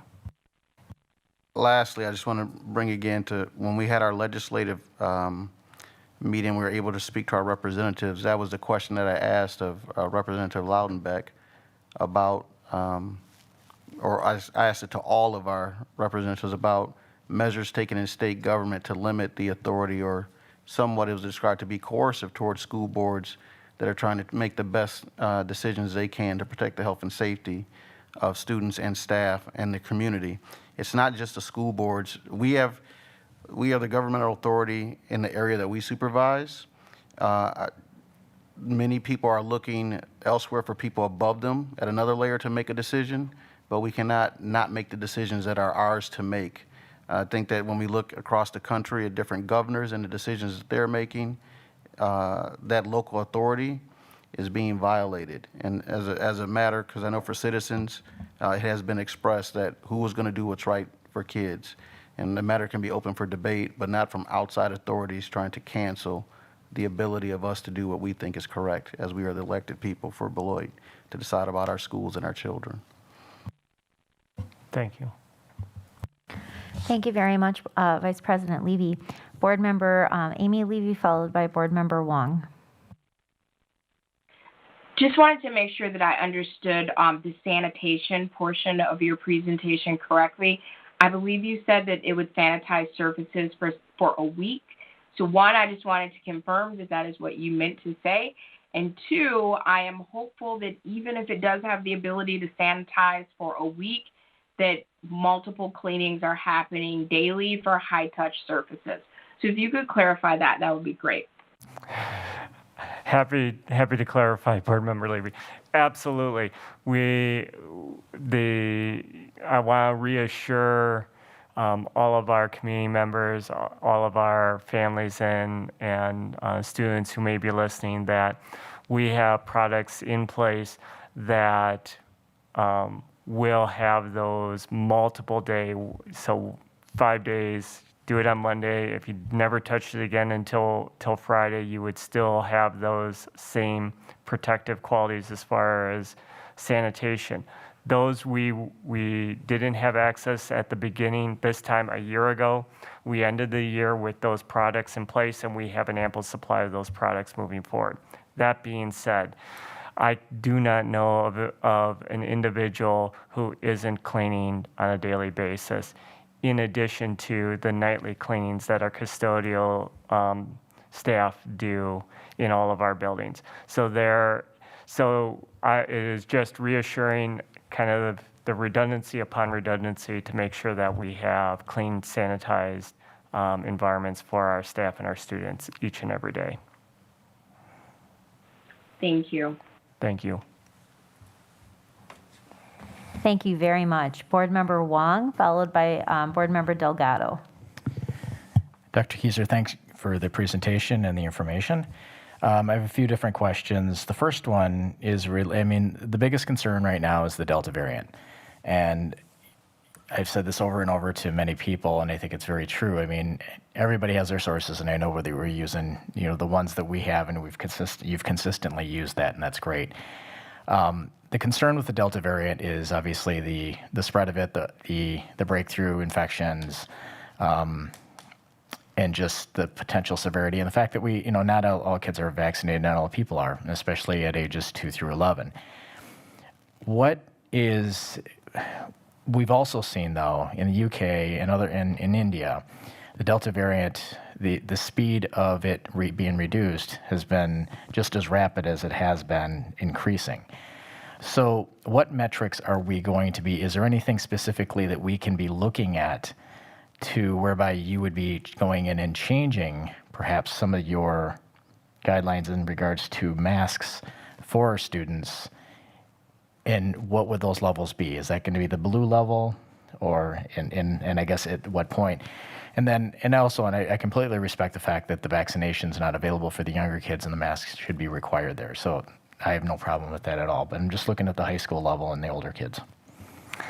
Thank you, Board Member Wong, and absolutely, I think that plays off Vice President Levy's questions in terms of looking at the data. You're absolutely right. We've been very fortunate that throughout the summer school and all of that, we've been in the blue. We had in some cases single-digit cases per 100,000, and we are now above that threshold of 10. That puts us from blue into the yellow range. And so, again, to simply say that a switch gets flipped at a particular number, I think provides disservice to the other parts of the data in terms of how is the environment reacting to that. So I would look at what are the percentages of vaccination for our students, particularly at the high school and BLA, because those are currently the only age groups that have access to vaccine. A decrease in the number of cases per 100,000 so that we would be under 10 in the blue range, which would then cause me to start having conversations with board members, my principal advisory group, and staff to gauge what is the environment out in our district and in the schools, so that we don't do things in a knee-jerk reaction, but we do things thoughtfully and intentionally. And I think that plays into our strength, which is that sense of community and that sense of belonging to a group or a family or a large group of friends, so that we make good decisions in the long run, even though it might take us a little bit longer. And I appreciate that information, and I hope that as you go through those thoughtful decisions that you realize that there's a lot of vocal people in this community and throughout the district, and unfortunately, I think a lot of times their opinions and voices seem to carry a lot more weight than perhaps others. So I hope that you keep that in consideration. I did have another couple of questions. One was in regards to, you had mentioned that we're returning back to volunteers, kids being out there with their friends and everything else. What's the mask requirement once the kids leave the building and they're outdoors? I'm thinking specifically like the high school. Is there going to be a mask requirement once they leave the building? The guidance that is out there right now is that it's gonna, and this is what I'm gonna be implementing, is masks required indoors. Doesn't matter. When our students are in the district, we're gonna be masked up for the benefit of our students and our staff to keep our environment as healthy as possible. Once you're outdoors, the requirements ease in terms of, to the point, it becomes more of a personal responsibility in terms of if a student leaves the high school and is walking down the street and they want to take off their mask, they can take off their mask. The one difference is if they are on a district-sponsored transportation, whether that be our buses, whether that be a transit van or whatnot, they are required to wear masks regardless. So that would mean traveling to and from sporting events, that would be traveling to and from field trips and so forth. So field trips are an extension of our school, and our school rules apply at that time. Okay, and last question in regards to sports. We talked about it before about the WIA ruling on that. And I know that we seem to be, we were the strictest school district last spring of all the school districts in the entire state, I believe, with our students. And I specifically know this because I have a child that was playing golf and outside and was forced to wear a mask all the time. And I know that was, I think that, there was plenty of social distancing going on. And I respect the fact that, there's concerns about that, but I think also when we seem to be the outlier, which we always seem to be, I guess it's a little concerning that okay, we have rules that the WIA has out there. Are we going to abide by them, or are we going to be stricter? With the guidance that the board has entrusted with me in talking with Mr. Beard, we will be following the WIA guidance, and I know that the WIA guidance has gone through some evolution over the summer, taking into account exactly the feedback from school districts as well as their own observations from tournament season. Thank you, and I'm so glad that that decision is in your hands and it's not in ours. I mean, you're the one that's on the ground researching this. You have more information than we have on a daily basis. Thank you very much. Board Member Delgado, followed by Board Member Anderson. First of all, thank you for providing all that information, Dr. Kieser. So just so we are clear and so that community members are aware, the school is also offering online education for our students as well, right? For those that choose to not to send their kids to in-person school?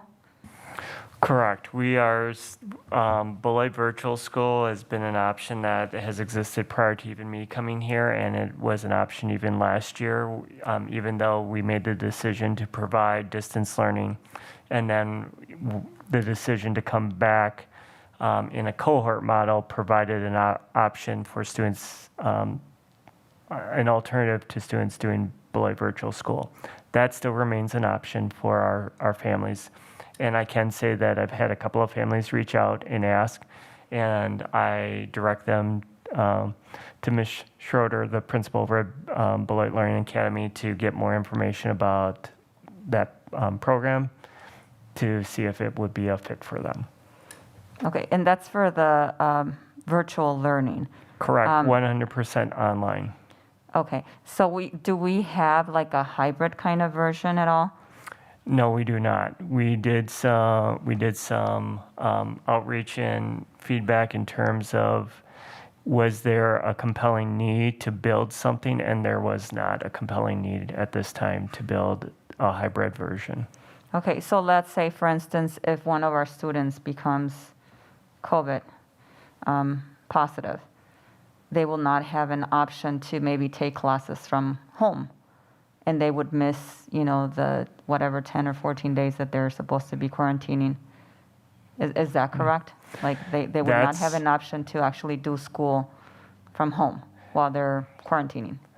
I'm glad you asked that question, because that's a different question to ask in terms of providing an online environment. We can't unlearn and we can't undo the tools that we have available to us.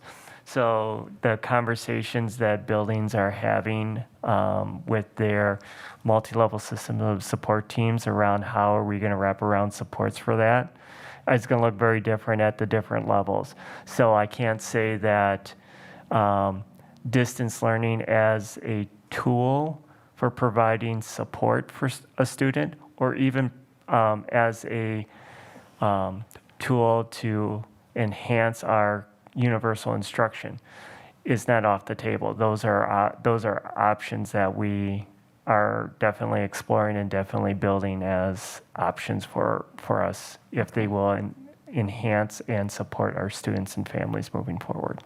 I hope that you have a guidance and all those processes established before we start the school year.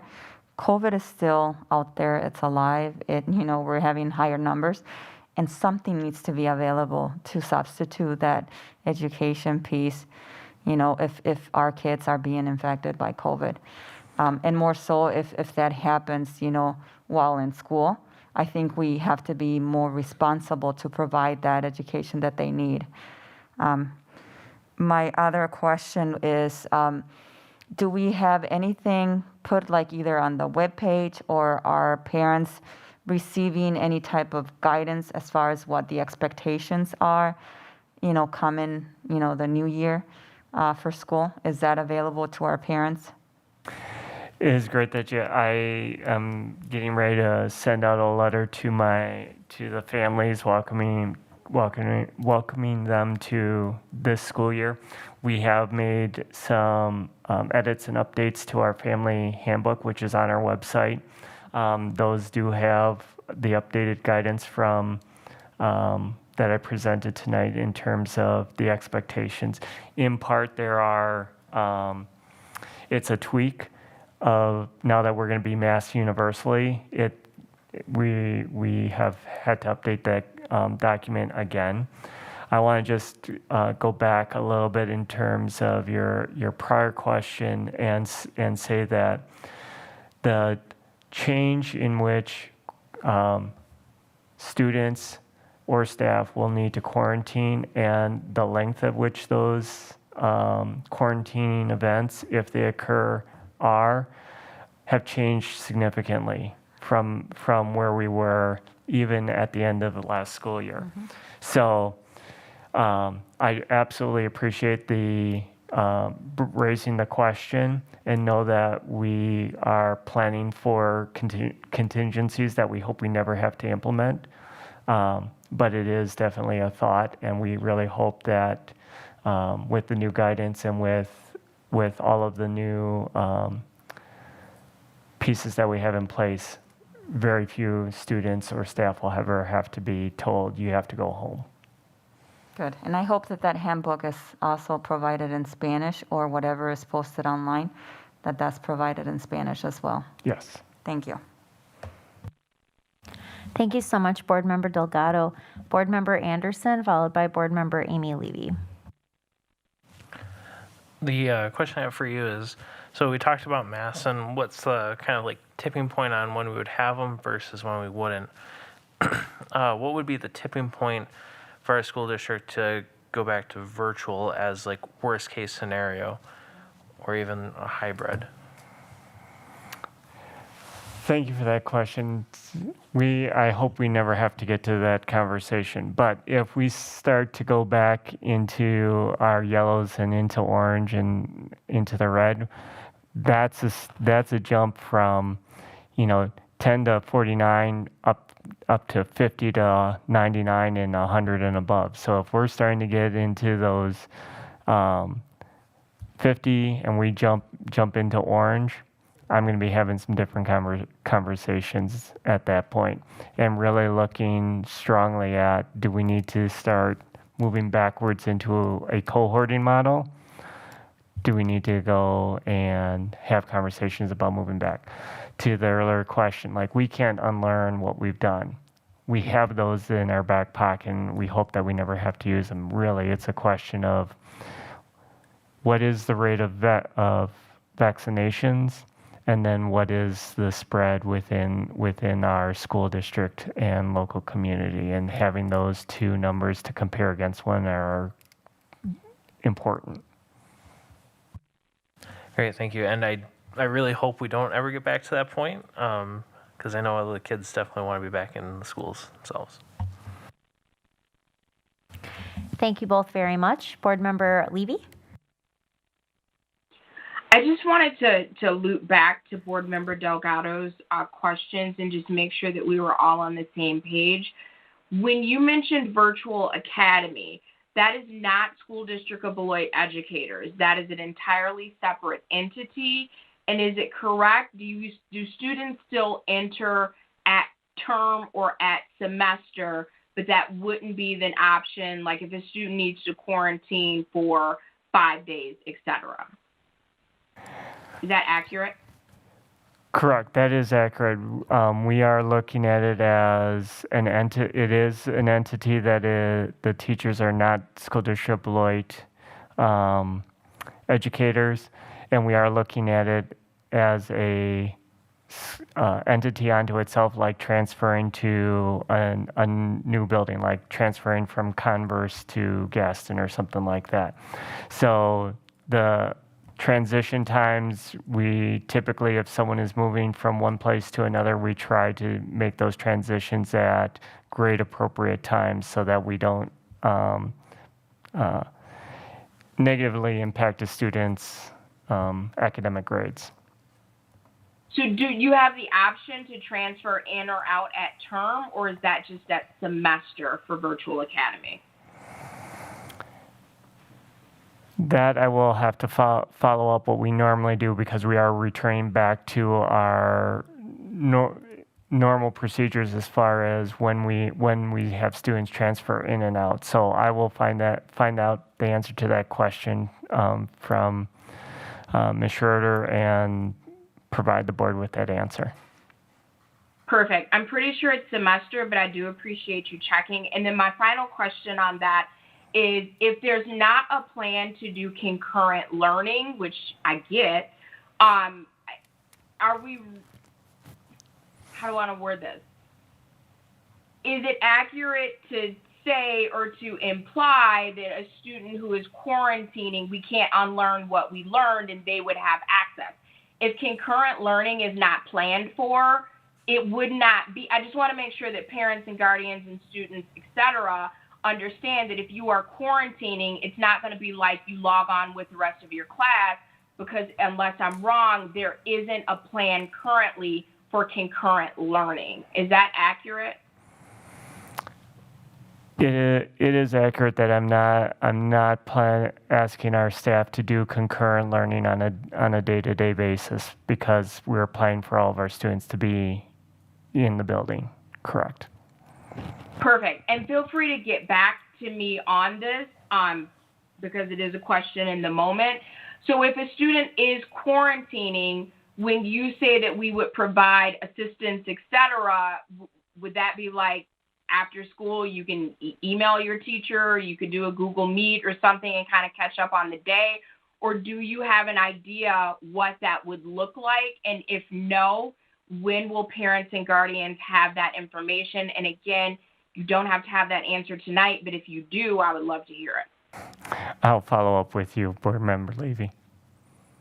Thank you. Thank you. Thanks very much to you both. Vice President Levy.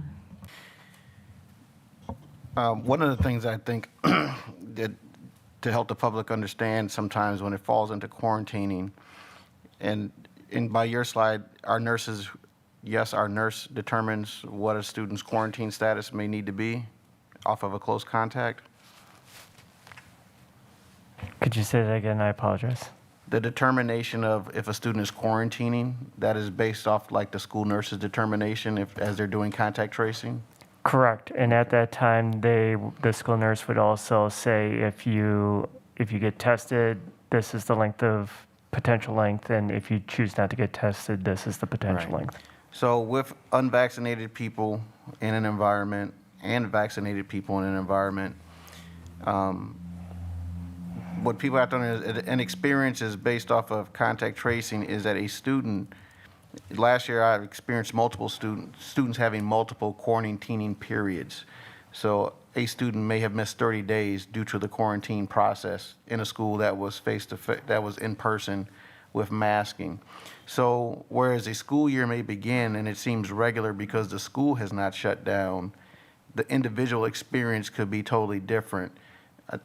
Parents, families, and children have to be ready for that. And then also in what you said is that we're not working with a plan to provide when a student has to quarantine that they're just automatically logged into their class following along with camera. So that's one point.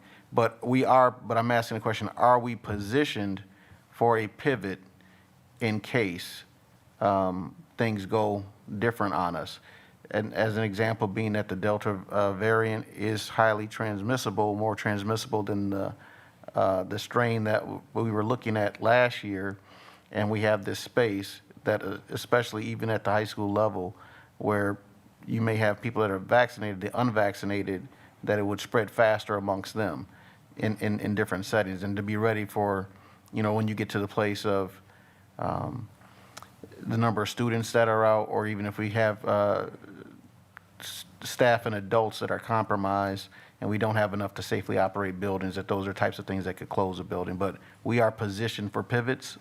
Correct. We are positioned for pivots, and we're in a better position to pivot this year than we were a year ago. Thank you.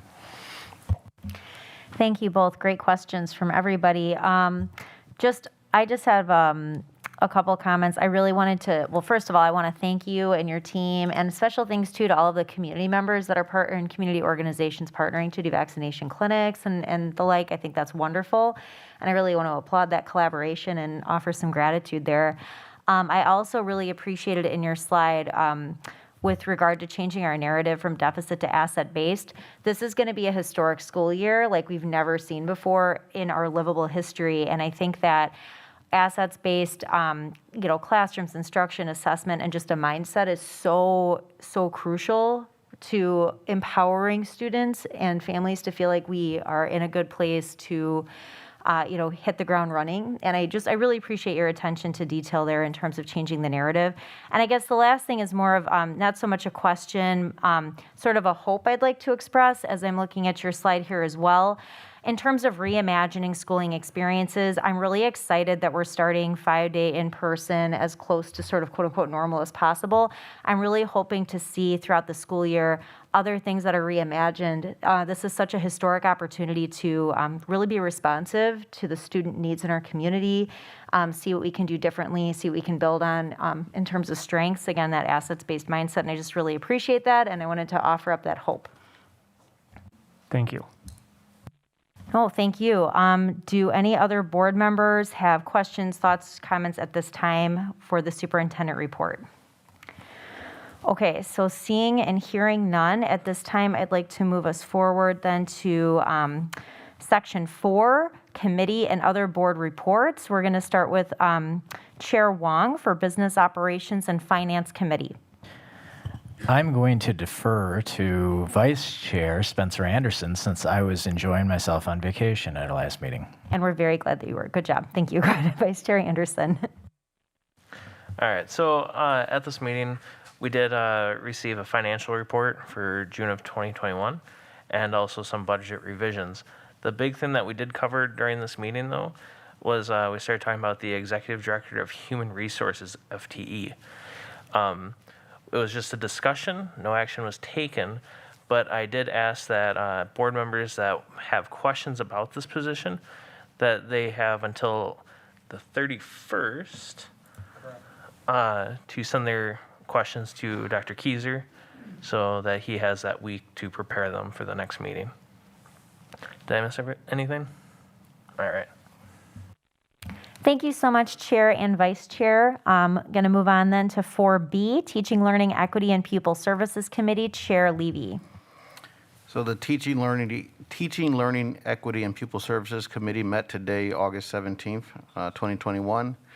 At 5:44 p.m., we received a presentation, the 21-22 overview and principles for accelerating learning, alerting us to the 5 levers of change in teaching, learning, equity, and in partnership with Pupil Services.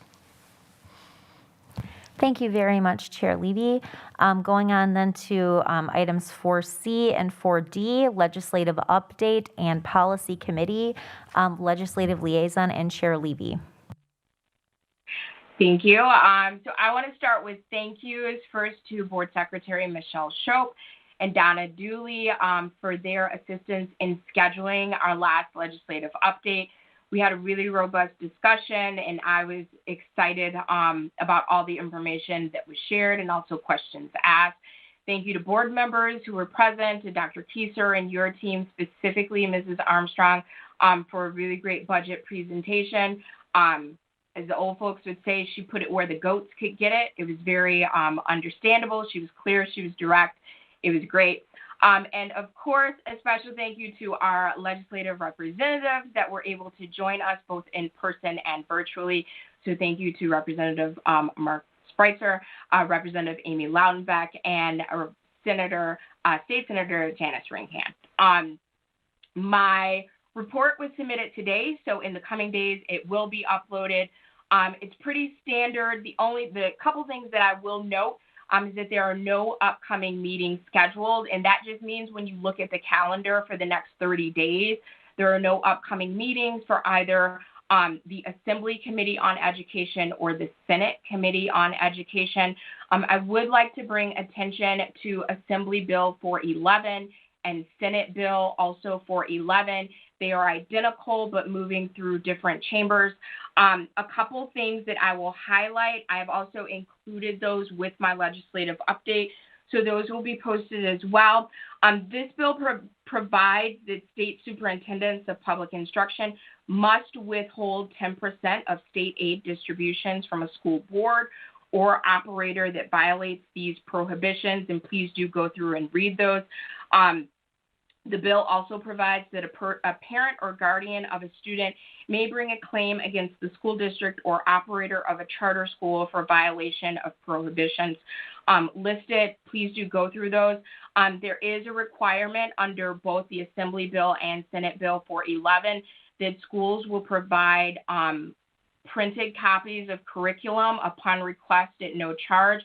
So all of our courses that we teach, we need to have printed curriculum ready to go to have those handed out.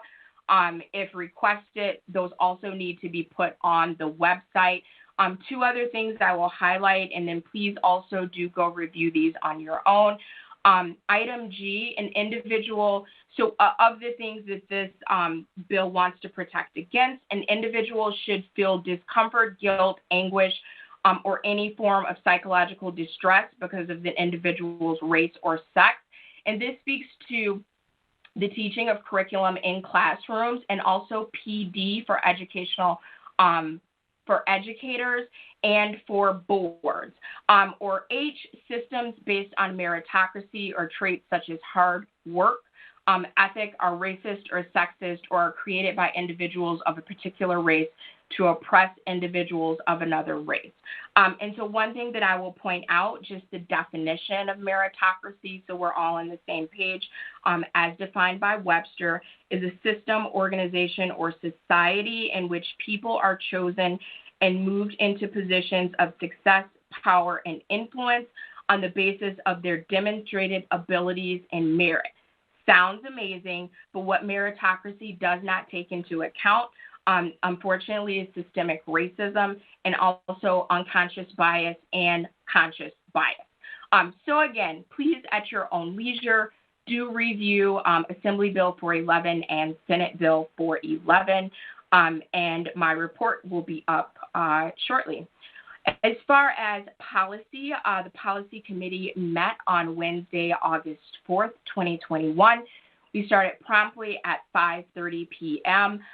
Policy 112, Employee Non-Discrimination Statement, was reviewed and is on our agenda this evening for first reading. It's pretty standard. Hopefully everyone reviewed it. A couple things that I would like to point out in Policy 113, Student and Employee Sexual Harassment Policy. The first thing is that this policy outlines the formal complaint process for Title IX. So I just want to make sure that that is the specific scope of this policy, is issues that fall under Title IX, and that Policy 113 was held over by the committee, so you will not see that this evening. But the reason for that is to provide Attorney Love, who is fantastic, an opportunity to develop language to outline what a potential informal process looks like. So when you have a minute, read it over. It outlines the formal process, and then it says at the end, anything that deviates, and I'm paraphrasing, anything that deviates from this formal process would be considered an informal process, but we just thought it would be due diligence to give people an outline of what an informal process might look like. So again, Attorney Love is going to develop some language around this, and this will probably be ready for a first reading by the full board for Tuesday, September 21st. So just to give you a heads up on that, policies 411 and 411.1, student non-discrimination and harassment of students, respectively, were reviewed and approved for first reading. So those are on the agenda for tonight. We did look at policy 511, but only to provide context because we're viewing policies as a cohort, just in the spirit of remaining consistent. But if you'll recall, that policy 511, affirmative action and equal opportunity employment, was approved by the full board back on May 11th. And then the final thing that we will be reviewing as a first reading this evening is policy 527, employee general conduct complaint procedure. So are there any questions on either our legislative or policy updates? It doesn't All right, look thank like you, it. everyone. I apologize. I was just saying it doesn't look like there were questions. Thank you very much for all of that great information. My board docs is frozen on my screen. So, oh, nope, there it goes. Wait, maybe, here we go. Great. Okay, so that takes us out of section 4 and brings us into section 5, action and discussion items. Since Board Member Levy just gave us an update, I don't know, Board Member Levy, did you want to go through items 5A, 5B, et cetera, or would anybody like to make a motion to pass items 5A through D collectively? I don't have any standouts other than what I covered, so I move that the board approves policies 112, 411 and 411.1, also 527, which are items A through D for first reading. We have a motion. Is there a second? Second. Motion by Board Member Levy, second by Board Member Anderson. Any discussion?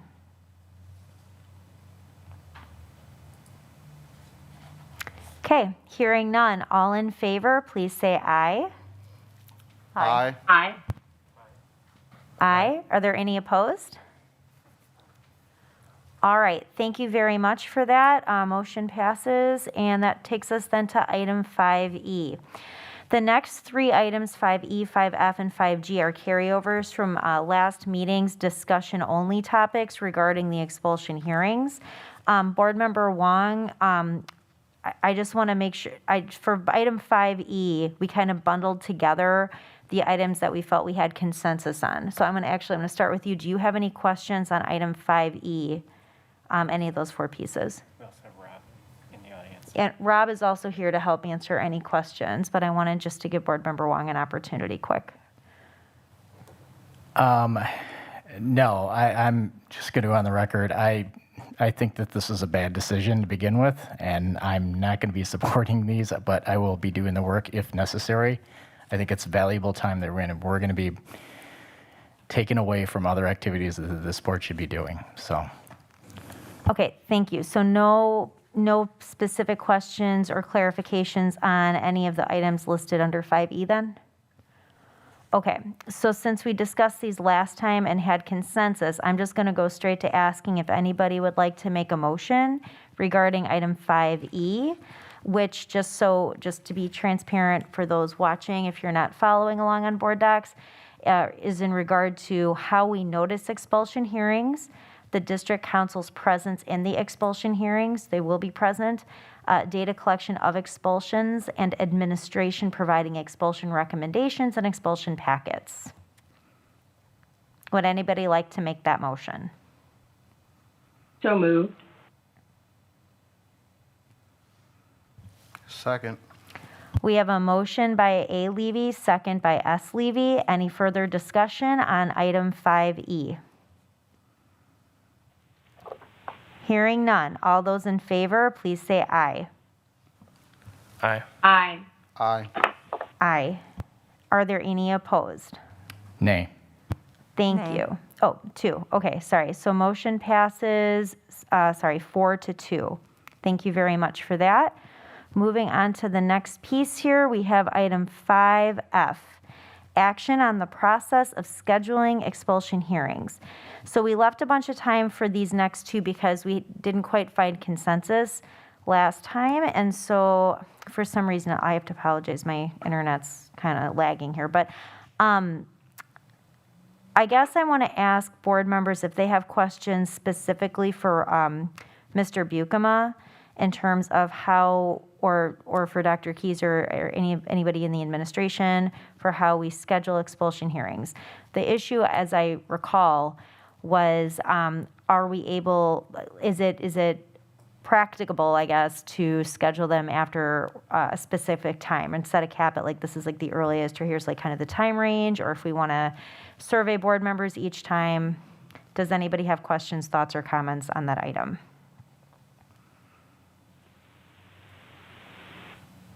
It looks like Board Member Anderson, followed by Vice President Levy. Go ahead, please. So this is the one thing that I believe is going to probably be the hardest thing for us, is the schedule. With that being said, I just want to make sure that we kind of come back and, like, when we do our board evaluations, that in that next time we do this, that we kind of evaluate to see, okay, if we have issues scheduling, let's reconsider this and go back to what we were doing before. Because I want to make sure this is as efficient as possible. Yes, I do want to make sure that it's fair for the kids, hence why I'm in favor of this. But again, we also have lives outside of our board meetings, and we want to be conscious of that. All right, thank you. And then just to clarify, are you just wanting to raise the point that whatever the outcome of this discussion, if we'll have a chance to kind of self-evaluate how this goes prior to next June. Is that correct? Correct. I just wanted, when we have a chance to do board evaluations, that this is this topic that we bring up, just so that we can reevaluate to see if there's anything that we could do differently to improve on, or if we need to reevaluate it. Yeah, absolutely. That will be definitely a part of how we self-evaluate. And then moving on then, are you good? Sorry, okay. Moving on then to Vice President Levy. Two major functions of school boards: evaluate the superintendent and determine expulsion hearings. There's multiple methods to do that, either us or an independent hearing officer. This year we've chosen that it will be us. It's all based off of student behavior. There may be no expulsion hearings this year. There could be more than last year or more than expected.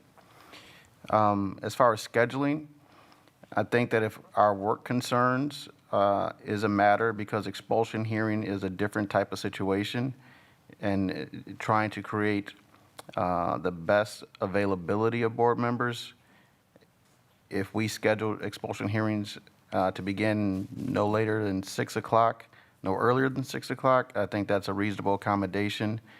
Because these things happen at different time periods and there is a time requirement in the due process, I think to say that what days we're going to be and try to forecast our schedule for an unknown event really will not work. But a simple polling of the board members by our administration, and knowing that the meeting is desired to start at 6 o'clock is sufficient to be able to plan for an expulsion hearing. Thank you very much for your thoughts on the matter, Vice President Levy. Board Member Levy. I would just push that time to 5:30, since that's when our typical committee meetings start. So no sooner than 5:30 would be my suggestion. Thank you very much, Board Member Levy. Since we're trying to prepare a motion, to any other board members? Oh, I'm so sorry, Vice President Levy. You go right ahead, and then I just want to make sure that every other board member has an opportunity to weigh in on times that they think are appropriate. So please go ahead, Vice President Levy, followed by Board Member Delgado. Just in consideration of the time, 6 o'clock is a better time for me and my travel requirements. Thank you for that. Board Member Delgado. To me, it really doesn't matter. I mean, yes, I have a job and I would prefer to be, late in the afternoon. But this is not about the board members. This is about the students, and this is about the parents on how they're going to handle their business. So to begin with, I really disagreed on this decision as well. But, I will go with majority vote. All right, thank you. Did you have a specific, did you want to weigh in on like 5:30 or 6 at all? Whatever. Okay, thank you so much. Anybody else have an opinion about the time specifically? Go ahead. Curious to know, is there a time limit that is extended? Because I recall back at previous expulsion hearings when we would have 4 or 6 hearings in one night. How long are we going to let this go on for? I mean, is it until it's all done, or are we going to be postponing it? That's a great question, and there was some nuance to this that was discussed last time, and I don't recall all the details. So if it's okay, I'm going to lean on Dr. Kieser and Mr. Bukema. As it pertains to hearing the expulsion cases, there's a lot of factors that go into how long an individual expulsion case would take. And so, yes, definitely not scheduling beyond a certain number in an evening. That being said, if the board says that there will be no more than, I'll pick a random number, 3 in a night, but all of them end up being lengthy hearings, that can make for a long night. So that is something that the board will need to weigh. As far as length, I cannot speak to that because my experiences have been with independent hearing officer. So, Rob? Yes, I mean, I think the board will want to be as efficient as the board can be. I think a lot of it will depend on the complexity of the case and the number of witnesses. I think it's going to be difficult to establish a standard length of time or put a time limit on it because you have a due process obligation. And so this will be fluid. I mean, obviously, you're going to try to work through it as well and efficiently as possible, but you probably can't put a time limit on it. Thank you both very much. I'm going to go back to you, Board Member Wong. Did you have follow-up kind of reactions to that? No, I'm good. Okay, great. No, thank you very much for that. Board Member Levy. Just for clarification, I don't think those expulsion hearings were happening multiples on one night. The reason the board would review 4 or 5, et cetera, is because over a period of time, multiple expulsions happened on different dates, and the information was bundled and the board reviewed it all at once. I don't think we would have an issue where we're doing multiple different expulsion hearings in one evening. Thank you very much for the clarification and for those thoughts, Board Member Levy. If there's anything new to add, I guess drop a question mark in the box. Otherwise, I guess I'm looking for a motion on item 5F. Go ahead, Vice President Levy. Even in the event of a multiple student action, let's say a large fight, part of the understanding how we would have to schedule and the way we would schedule would be based on the number of participants or people that have gone to an expulsion hearing. So if we go for a period of time and there's no expulsion hearing, there's a big fight and 17 kids are up for an expulsion, then we'll make some adjustments because we as the board have to make that responsibility to meet that due process limit. So that might necessitate a change of our time or anything else to make sure that we can do what we're responsible for doing. To a degree, I don't even think we need to have to set a time if it's understood that what our norm and practice would be, since it's not a concern of anyone. But the idea of working people, when a student misbehaves to the degree that they are up for an expulsion hearing, their parents are going to have to make some decisions. If it's at 6 o'clock in the evening, that's great for people that don't have to miss a day of work during regular business hours. But if that parent works second shift or third shift, what usually happens is someone has to take off work to attend to the matter with their student. So it's a difficult situation all the way around. And if I could comment on that, I think that it's wise. Having a guide is very wise, but understanding that it may be subject to modification based on unique circumstances given each individual case. And if the board realizes that, then what you're talking about is normally trying to schedule it at a time after the workday. And again, you can say whether you want it to be 5:30 or 6, but I think the point you just made is very good, and that is most times you use it as a guide, and then sometimes you might have to adjust it. Thank you so much for bringing that point forward and for that feedback. Are we ready to make a motion at this time? I move that the board secretary polls the Board of Education when an expulsion is necessary to meet the due process needs of the student and family. I just want For clarity, that means that date and time would be provided in the poll, and we would go with whatever is the best fit for quorum. Thank you. I want to check with Ms. Miller. Do you need any part of that motion repeated? Yes, please. Okay, Board Member Levy, would you mind? Thank you. I'll do my best. I move that the board secretary poll the Board of Education when an expulsion is needed in order to find the best date and time for the student and family to meet a quorum of the board.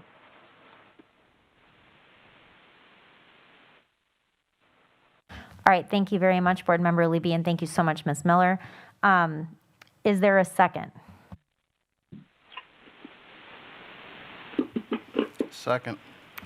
Okay, seconded by Vice President Levy. Any discussion on the motion language? Seeing and hearing none, all in favor, please say aye. Aye. Aye. Are there any opposed? Nay. Nay. All right, thank you. So that is passes 4-2. All right, thank you very much, everybody. That brings us to our last action item, which is item 5G, which is to take action on the process of board recusal from an expulsion hearing. So should this item be known, so essentially what we want to discern here going forward is when a student is up for expulsion, should board members know the identity of the student at the time of scheduling or not? And the other question was what happens if a recusal breaks quorum? So if we do not know who the student is at the time of scheduling, there are 4 board members who arrive, and at the time of the student's arrival, a board member needs to recuse. How do we move that forward? So anybody who has thoughts, questions, please drop a note in the chat. I want to make sure that I'm keeping track correctly here. I believe we're starting with Vice President Levy. Or no? President. Go ahead. I believe that in part there was that question and wanted to have Rob provide some feedback on that. So do we want to have him kind of share his response to that second question before we open discussion? Yes, I think that would be good. And just to clarify, I'm just noting the time. I'm sorry, Board Member Levy, Amy Levy, are you the one were you starting us off with our questions here? Okay, sorry, the dates or the times are really close together. Okay, so we're going to start with Mr. Bukema, and then I'm going to go to questions. Go ahead, please. And what I'm going to just discuss is the concepts around recusal. And I did provide some guidance for the board, but I can also, which you may have or may not have had a chance to review, there's lots of concepts here. The main one is that it's a uniquely personal decision, and it's completely based on whether or not you feel as a board member, using all the gifts and discernment you have, whether you can appropriately hear the case on the evidence. If you feel you can, that's going to be very difficult to challenge. And it's going to be a question for each board member. It's not going to be a board question as a whole. It's not going to be one board member saying, well, I don't know if that person could be fair or not. It's going to be an individualized, personal decision based on the circumstances involved.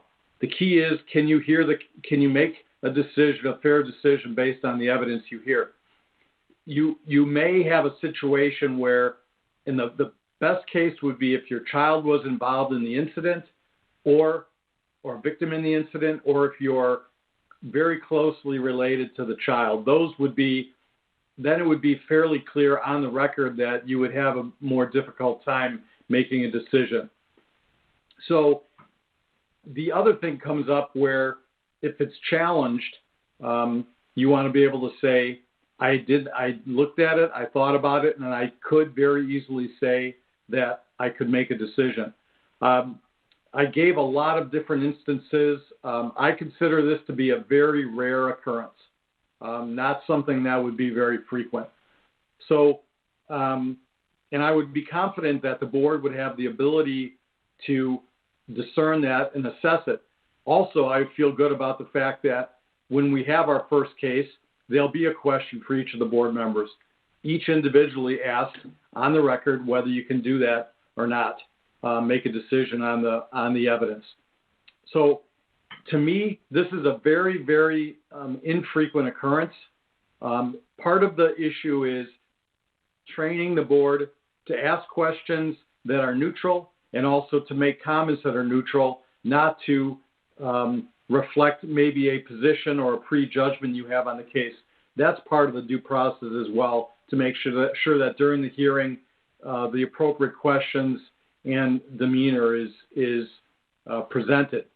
All in all, I think this is something that maybe got overblown. It's not something that is going to be a regular occurrence. Obviously, Beloit's not a huge place, but on the other hand, simply knowing a student or being familiar, say you're very active in the school, that doesn't mean you wouldn't know a student. That doesn't mean you have to recuse yourself. So there's a lot of good guidance there, but I think it's something that's uniquely personal to each individual that you're going to be able to make a decision on, and it's going to be very difficult to challenge. I really appreciate you taking the time to go through that guidance with us. I think you addressed a lot of the issues that arose during our discussion time at the last meeting, so thank you for that. I'm going to go first then to Board Member Levy. But I'd say one other thing, and maybe I please can do. I'm so sorry. anticipate a question. I've thought about this other one because it's come up a few times, and that is, if you had the name of the student in advance, would that be a problem? I look at it in two ways. I think that the safer way would probably be to have everybody receive the information at the same time. I can understand the perspective that you want to be as fair as possible. I don't believe having the name of the student in advance, especially a reasonable period of time in advance, so that you could avoid the problem of ending up without a quorum on the night that the hearing was scheduled. I don't believe that that's a due process problem. And so it's not something that, I do have an opinion that it would be a little bit safer to have it be presented at a specific time, but I don't believe it would be prejudicial to the board to have that in advance so that you could actually have a decision on the quorum. Thank you so much. That's very helpful. I appreciate it. Board Member Levy? Bob, thank you for giving us that guidance. That was helpful. And reading through that, I totally agree with Rob. I think a recusal would be a rare case. And I am now comfortable with having the name at the point of the hearing, because just knowing someone is not a reason to recuse yourself, as Rob just laid out. And if you are close enough to the student, it's, a niece and nephew or whatever, it's your child, etc., chances are you're already going to know about the expulsion and you'll know that you need to recuse yourself. So I am fine with waiting until the hearing to find out the identity. And because of the reason I just stated, I don't think that that would put us in danger of not having a quorum because of recusal. All right, thank you very much. Vice President Levy. Rob, thank you for your opinion and offering us the guidance. It is in line with some things that I thought. On this one of knowing the name, I think that it is not beneficial for us to know the name. All we need to know is that an expulsion hearing needs to be scheduled. We complete our poll, and then those that are serving show up, and then we are presented the information from the hearing. For all board members to receive the information at once, I think is the best practice for us, as Rob, in his expert opinion, since he is the lawyer, just gave us. Because another space, but to know a name beforehand, in my opinion, is just, there's other things that could happen. There, not that this would happen, but there could be a nullification where the board hears a name, John Brown, and nobody decides to participate. Not that that would happen, but there's no point in knowing any of that information until you're actually at the hearing, in my opinion. Thank you, Vice President Levy. Would anybody else like to offer a question or offer an additional perspective at this time?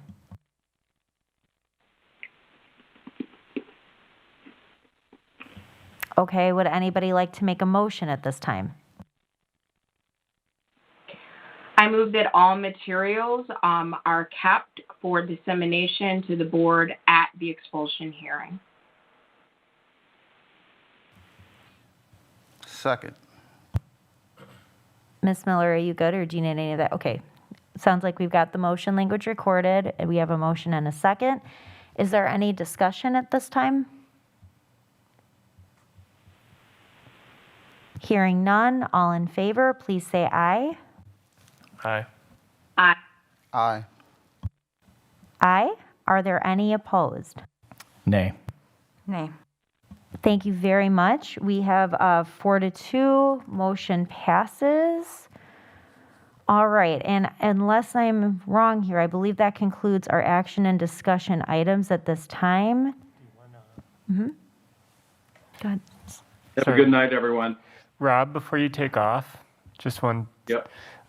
Board President Miller, did you want Rob to provide any guidance in terms of if quorum is broken, what the recommended action for the remaining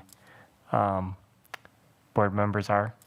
That's a great question. What do you think, Mr. Bukema? Can you ask the question again? If you end up without a quorum on the night of the expulsion? Correct. So let's say that there are a quorum that is seated, and then that unique situation happens where a quorum is broken. The recommended action for moving forward. Granted, there will be a representative there to help walk through that, but just to give a heads up to the board in walking into their new roles. Well, the two things that come to my mind are you would have to reschedule and work it out with the parents to reschedule the hearing. And then you'd have to get an extension, which would be a rare occurrence, but you might have to do that. I'd have to think about an alternative. My mind is working on whether or not there's a possibility that if it was noticed properly, that the quorum of the board may not be able to vote on or hear the expulsion, but I can explore whether or not there's any other options, whether a smaller than quorum number of the board members could ultimately hear a case if it was approved by the board. I'll have to research that. But I'm guessing, and my current thought would be rescheduled based on agreement with the parents. So it sounds, thank you very much for those thoughts. Since you and your team will be providing counsel as we go, if you could bring that back the next time it's appropriate, we'll reconnect. Do any board members and anybody have any other thoughts or questions for Mr. Bukema before we move on to the consent agenda? Is Mr. Bukema staying to explain item maybe 7A? It sounds like he's not. Okay. Great question. Thank you. Okay, so thank you very much for that discussion. We are now on to the... One other question. Oh, please. So with the quorum, if that whole discussion about less than 3 or less than a quorum, hearing that, so that would necessitate the board deciding that that 3 members could serve as a panel, and then they would approve that decision. Yeah, and what I have to research is in that could we have a contingent resolution that said that in the event that we can't achieve a quorum, that the board would in that situation authorize a panel of 3. You know what I mean? But I have to review whether you can do that, because then you probably wouldn't be able to do that on the night of the expulsion because it wouldn't be noticed. You know what I mean? So you probably want to do that in advance. Right. That would be, I think, something to discuss with the board, to say it would be very, very rare, but in the event you can't get a quorum, how would you like to proceed? I'll look at whether you can come up with that in a contingent fashion. In other words, if you can't achieve a quorum. Yeah, I'm not interested in that, but also a way to think about that is, like, I know things get tight in the scheduling, but if there's always a day ahead of our due process date, then if that were to happen on the night of the expulsion hearing, then board members would be alerted that we have to have one to meet our due process requirement, so that we would not be in violation. So it just takes some administrative thought about how to work around some of these things also, I think. Right, and making sure that when we schedule, it's a wise comment, having enough scheduling time. You know, the challenge is going to be, there's probably going to be, you know, probably 10 days to consider it. You know what I mean? And so, yeah, but those are all good points. I'll look at all those. I mean, obviously there'll be a legally supported outcome on that if there's no quorum. Thank you very much to both of you. Great questions, great things to consider. I apologize for missing that question mark that flew by. Does anybody else have any questions, thoughts, or discussion for Mr. Bukema?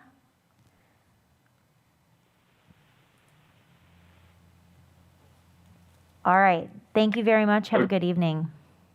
Good night. Okay, so that takes us then to item 6, which is the consent agenda. Would anybody like to remove any items from the consent agenda at this time?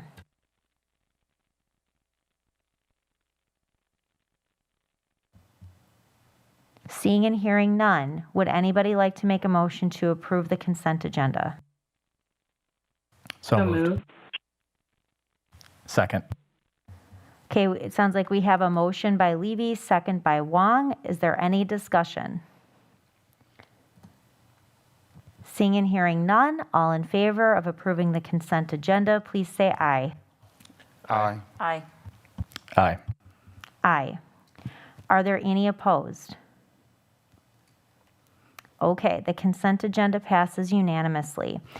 Now, Board Member Anderson requested that we do future meeting dates at this time. And I'll have to apologize again because my loading time is slow. Okay, so I'm jumping down to what on our agenda is item 8A. The Policy Committee meeting is next on Wednesday, September 1st at 5:30 p.m. Business, Operations, and Finance Committee meets Tuesday, September 7th at 5:30 p.m. The Human Resource Committee meets Tuesday, September 7th at 6:30 p.m. Our regular board meeting will be Tuesday, September 7th at 7 p.m. And then the next Teaching, Learning, Equity, and Pupil Services Committee will be Tuesday, September 21st at 5:30 p.m. I would like to note that Tuesday, September 7th, which is the Business Operations Finance, Human Resource, and regular board meeting, falls on a Jewish holiday of Rosh Hashanah, so I will be absent from those meetings, and Vice President Levy will preside for the Human Resource Committee and the regular board meeting. Does anybody have any questions or additions to future board meeting dates? All right, so that takes us then. Oh, go ahead. I missed you again. Just to know that there will also be a regular board meeting on the 21st. Thank you very much for clarifying that. Awesome. Anybody else have any thoughts, comments, additions to future board meeting dates? Okie dokie. So that brings us to our closed session.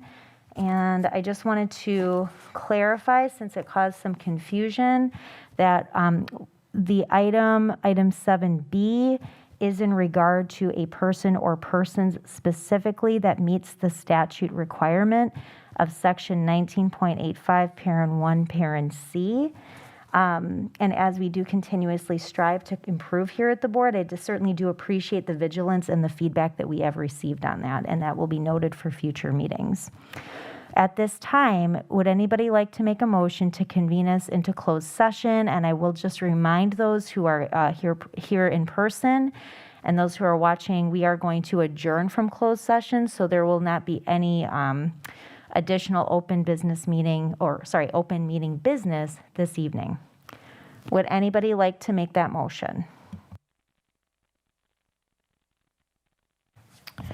I'll move to convene the Board of Education into closed session pursuant to section 19.85, parent 1, parent C, relative to considering employment, promotion, compensation, or performance evaluation data of any public employee over which the governmental body has jurisdiction or exercises responsibility. Thank you. Is there a second? Second. Okay, we have a motion by Wong, second by Levy. May we please have a roll call, Ms. Miller? S. Levy, Aye. Delgado, Aye. Anderson, Aye. A. Levy, Aye. Wong, Aye. Miller, Aye. Thank you. It sounds like motion passes unanimously. At this time, we are concluding all of our open business for this evening, and I want to thank everybody who participated for all of your time and attention tonight. Thank you.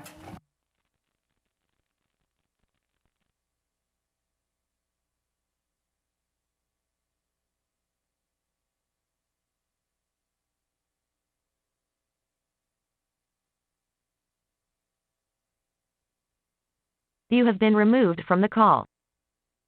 Goodbye.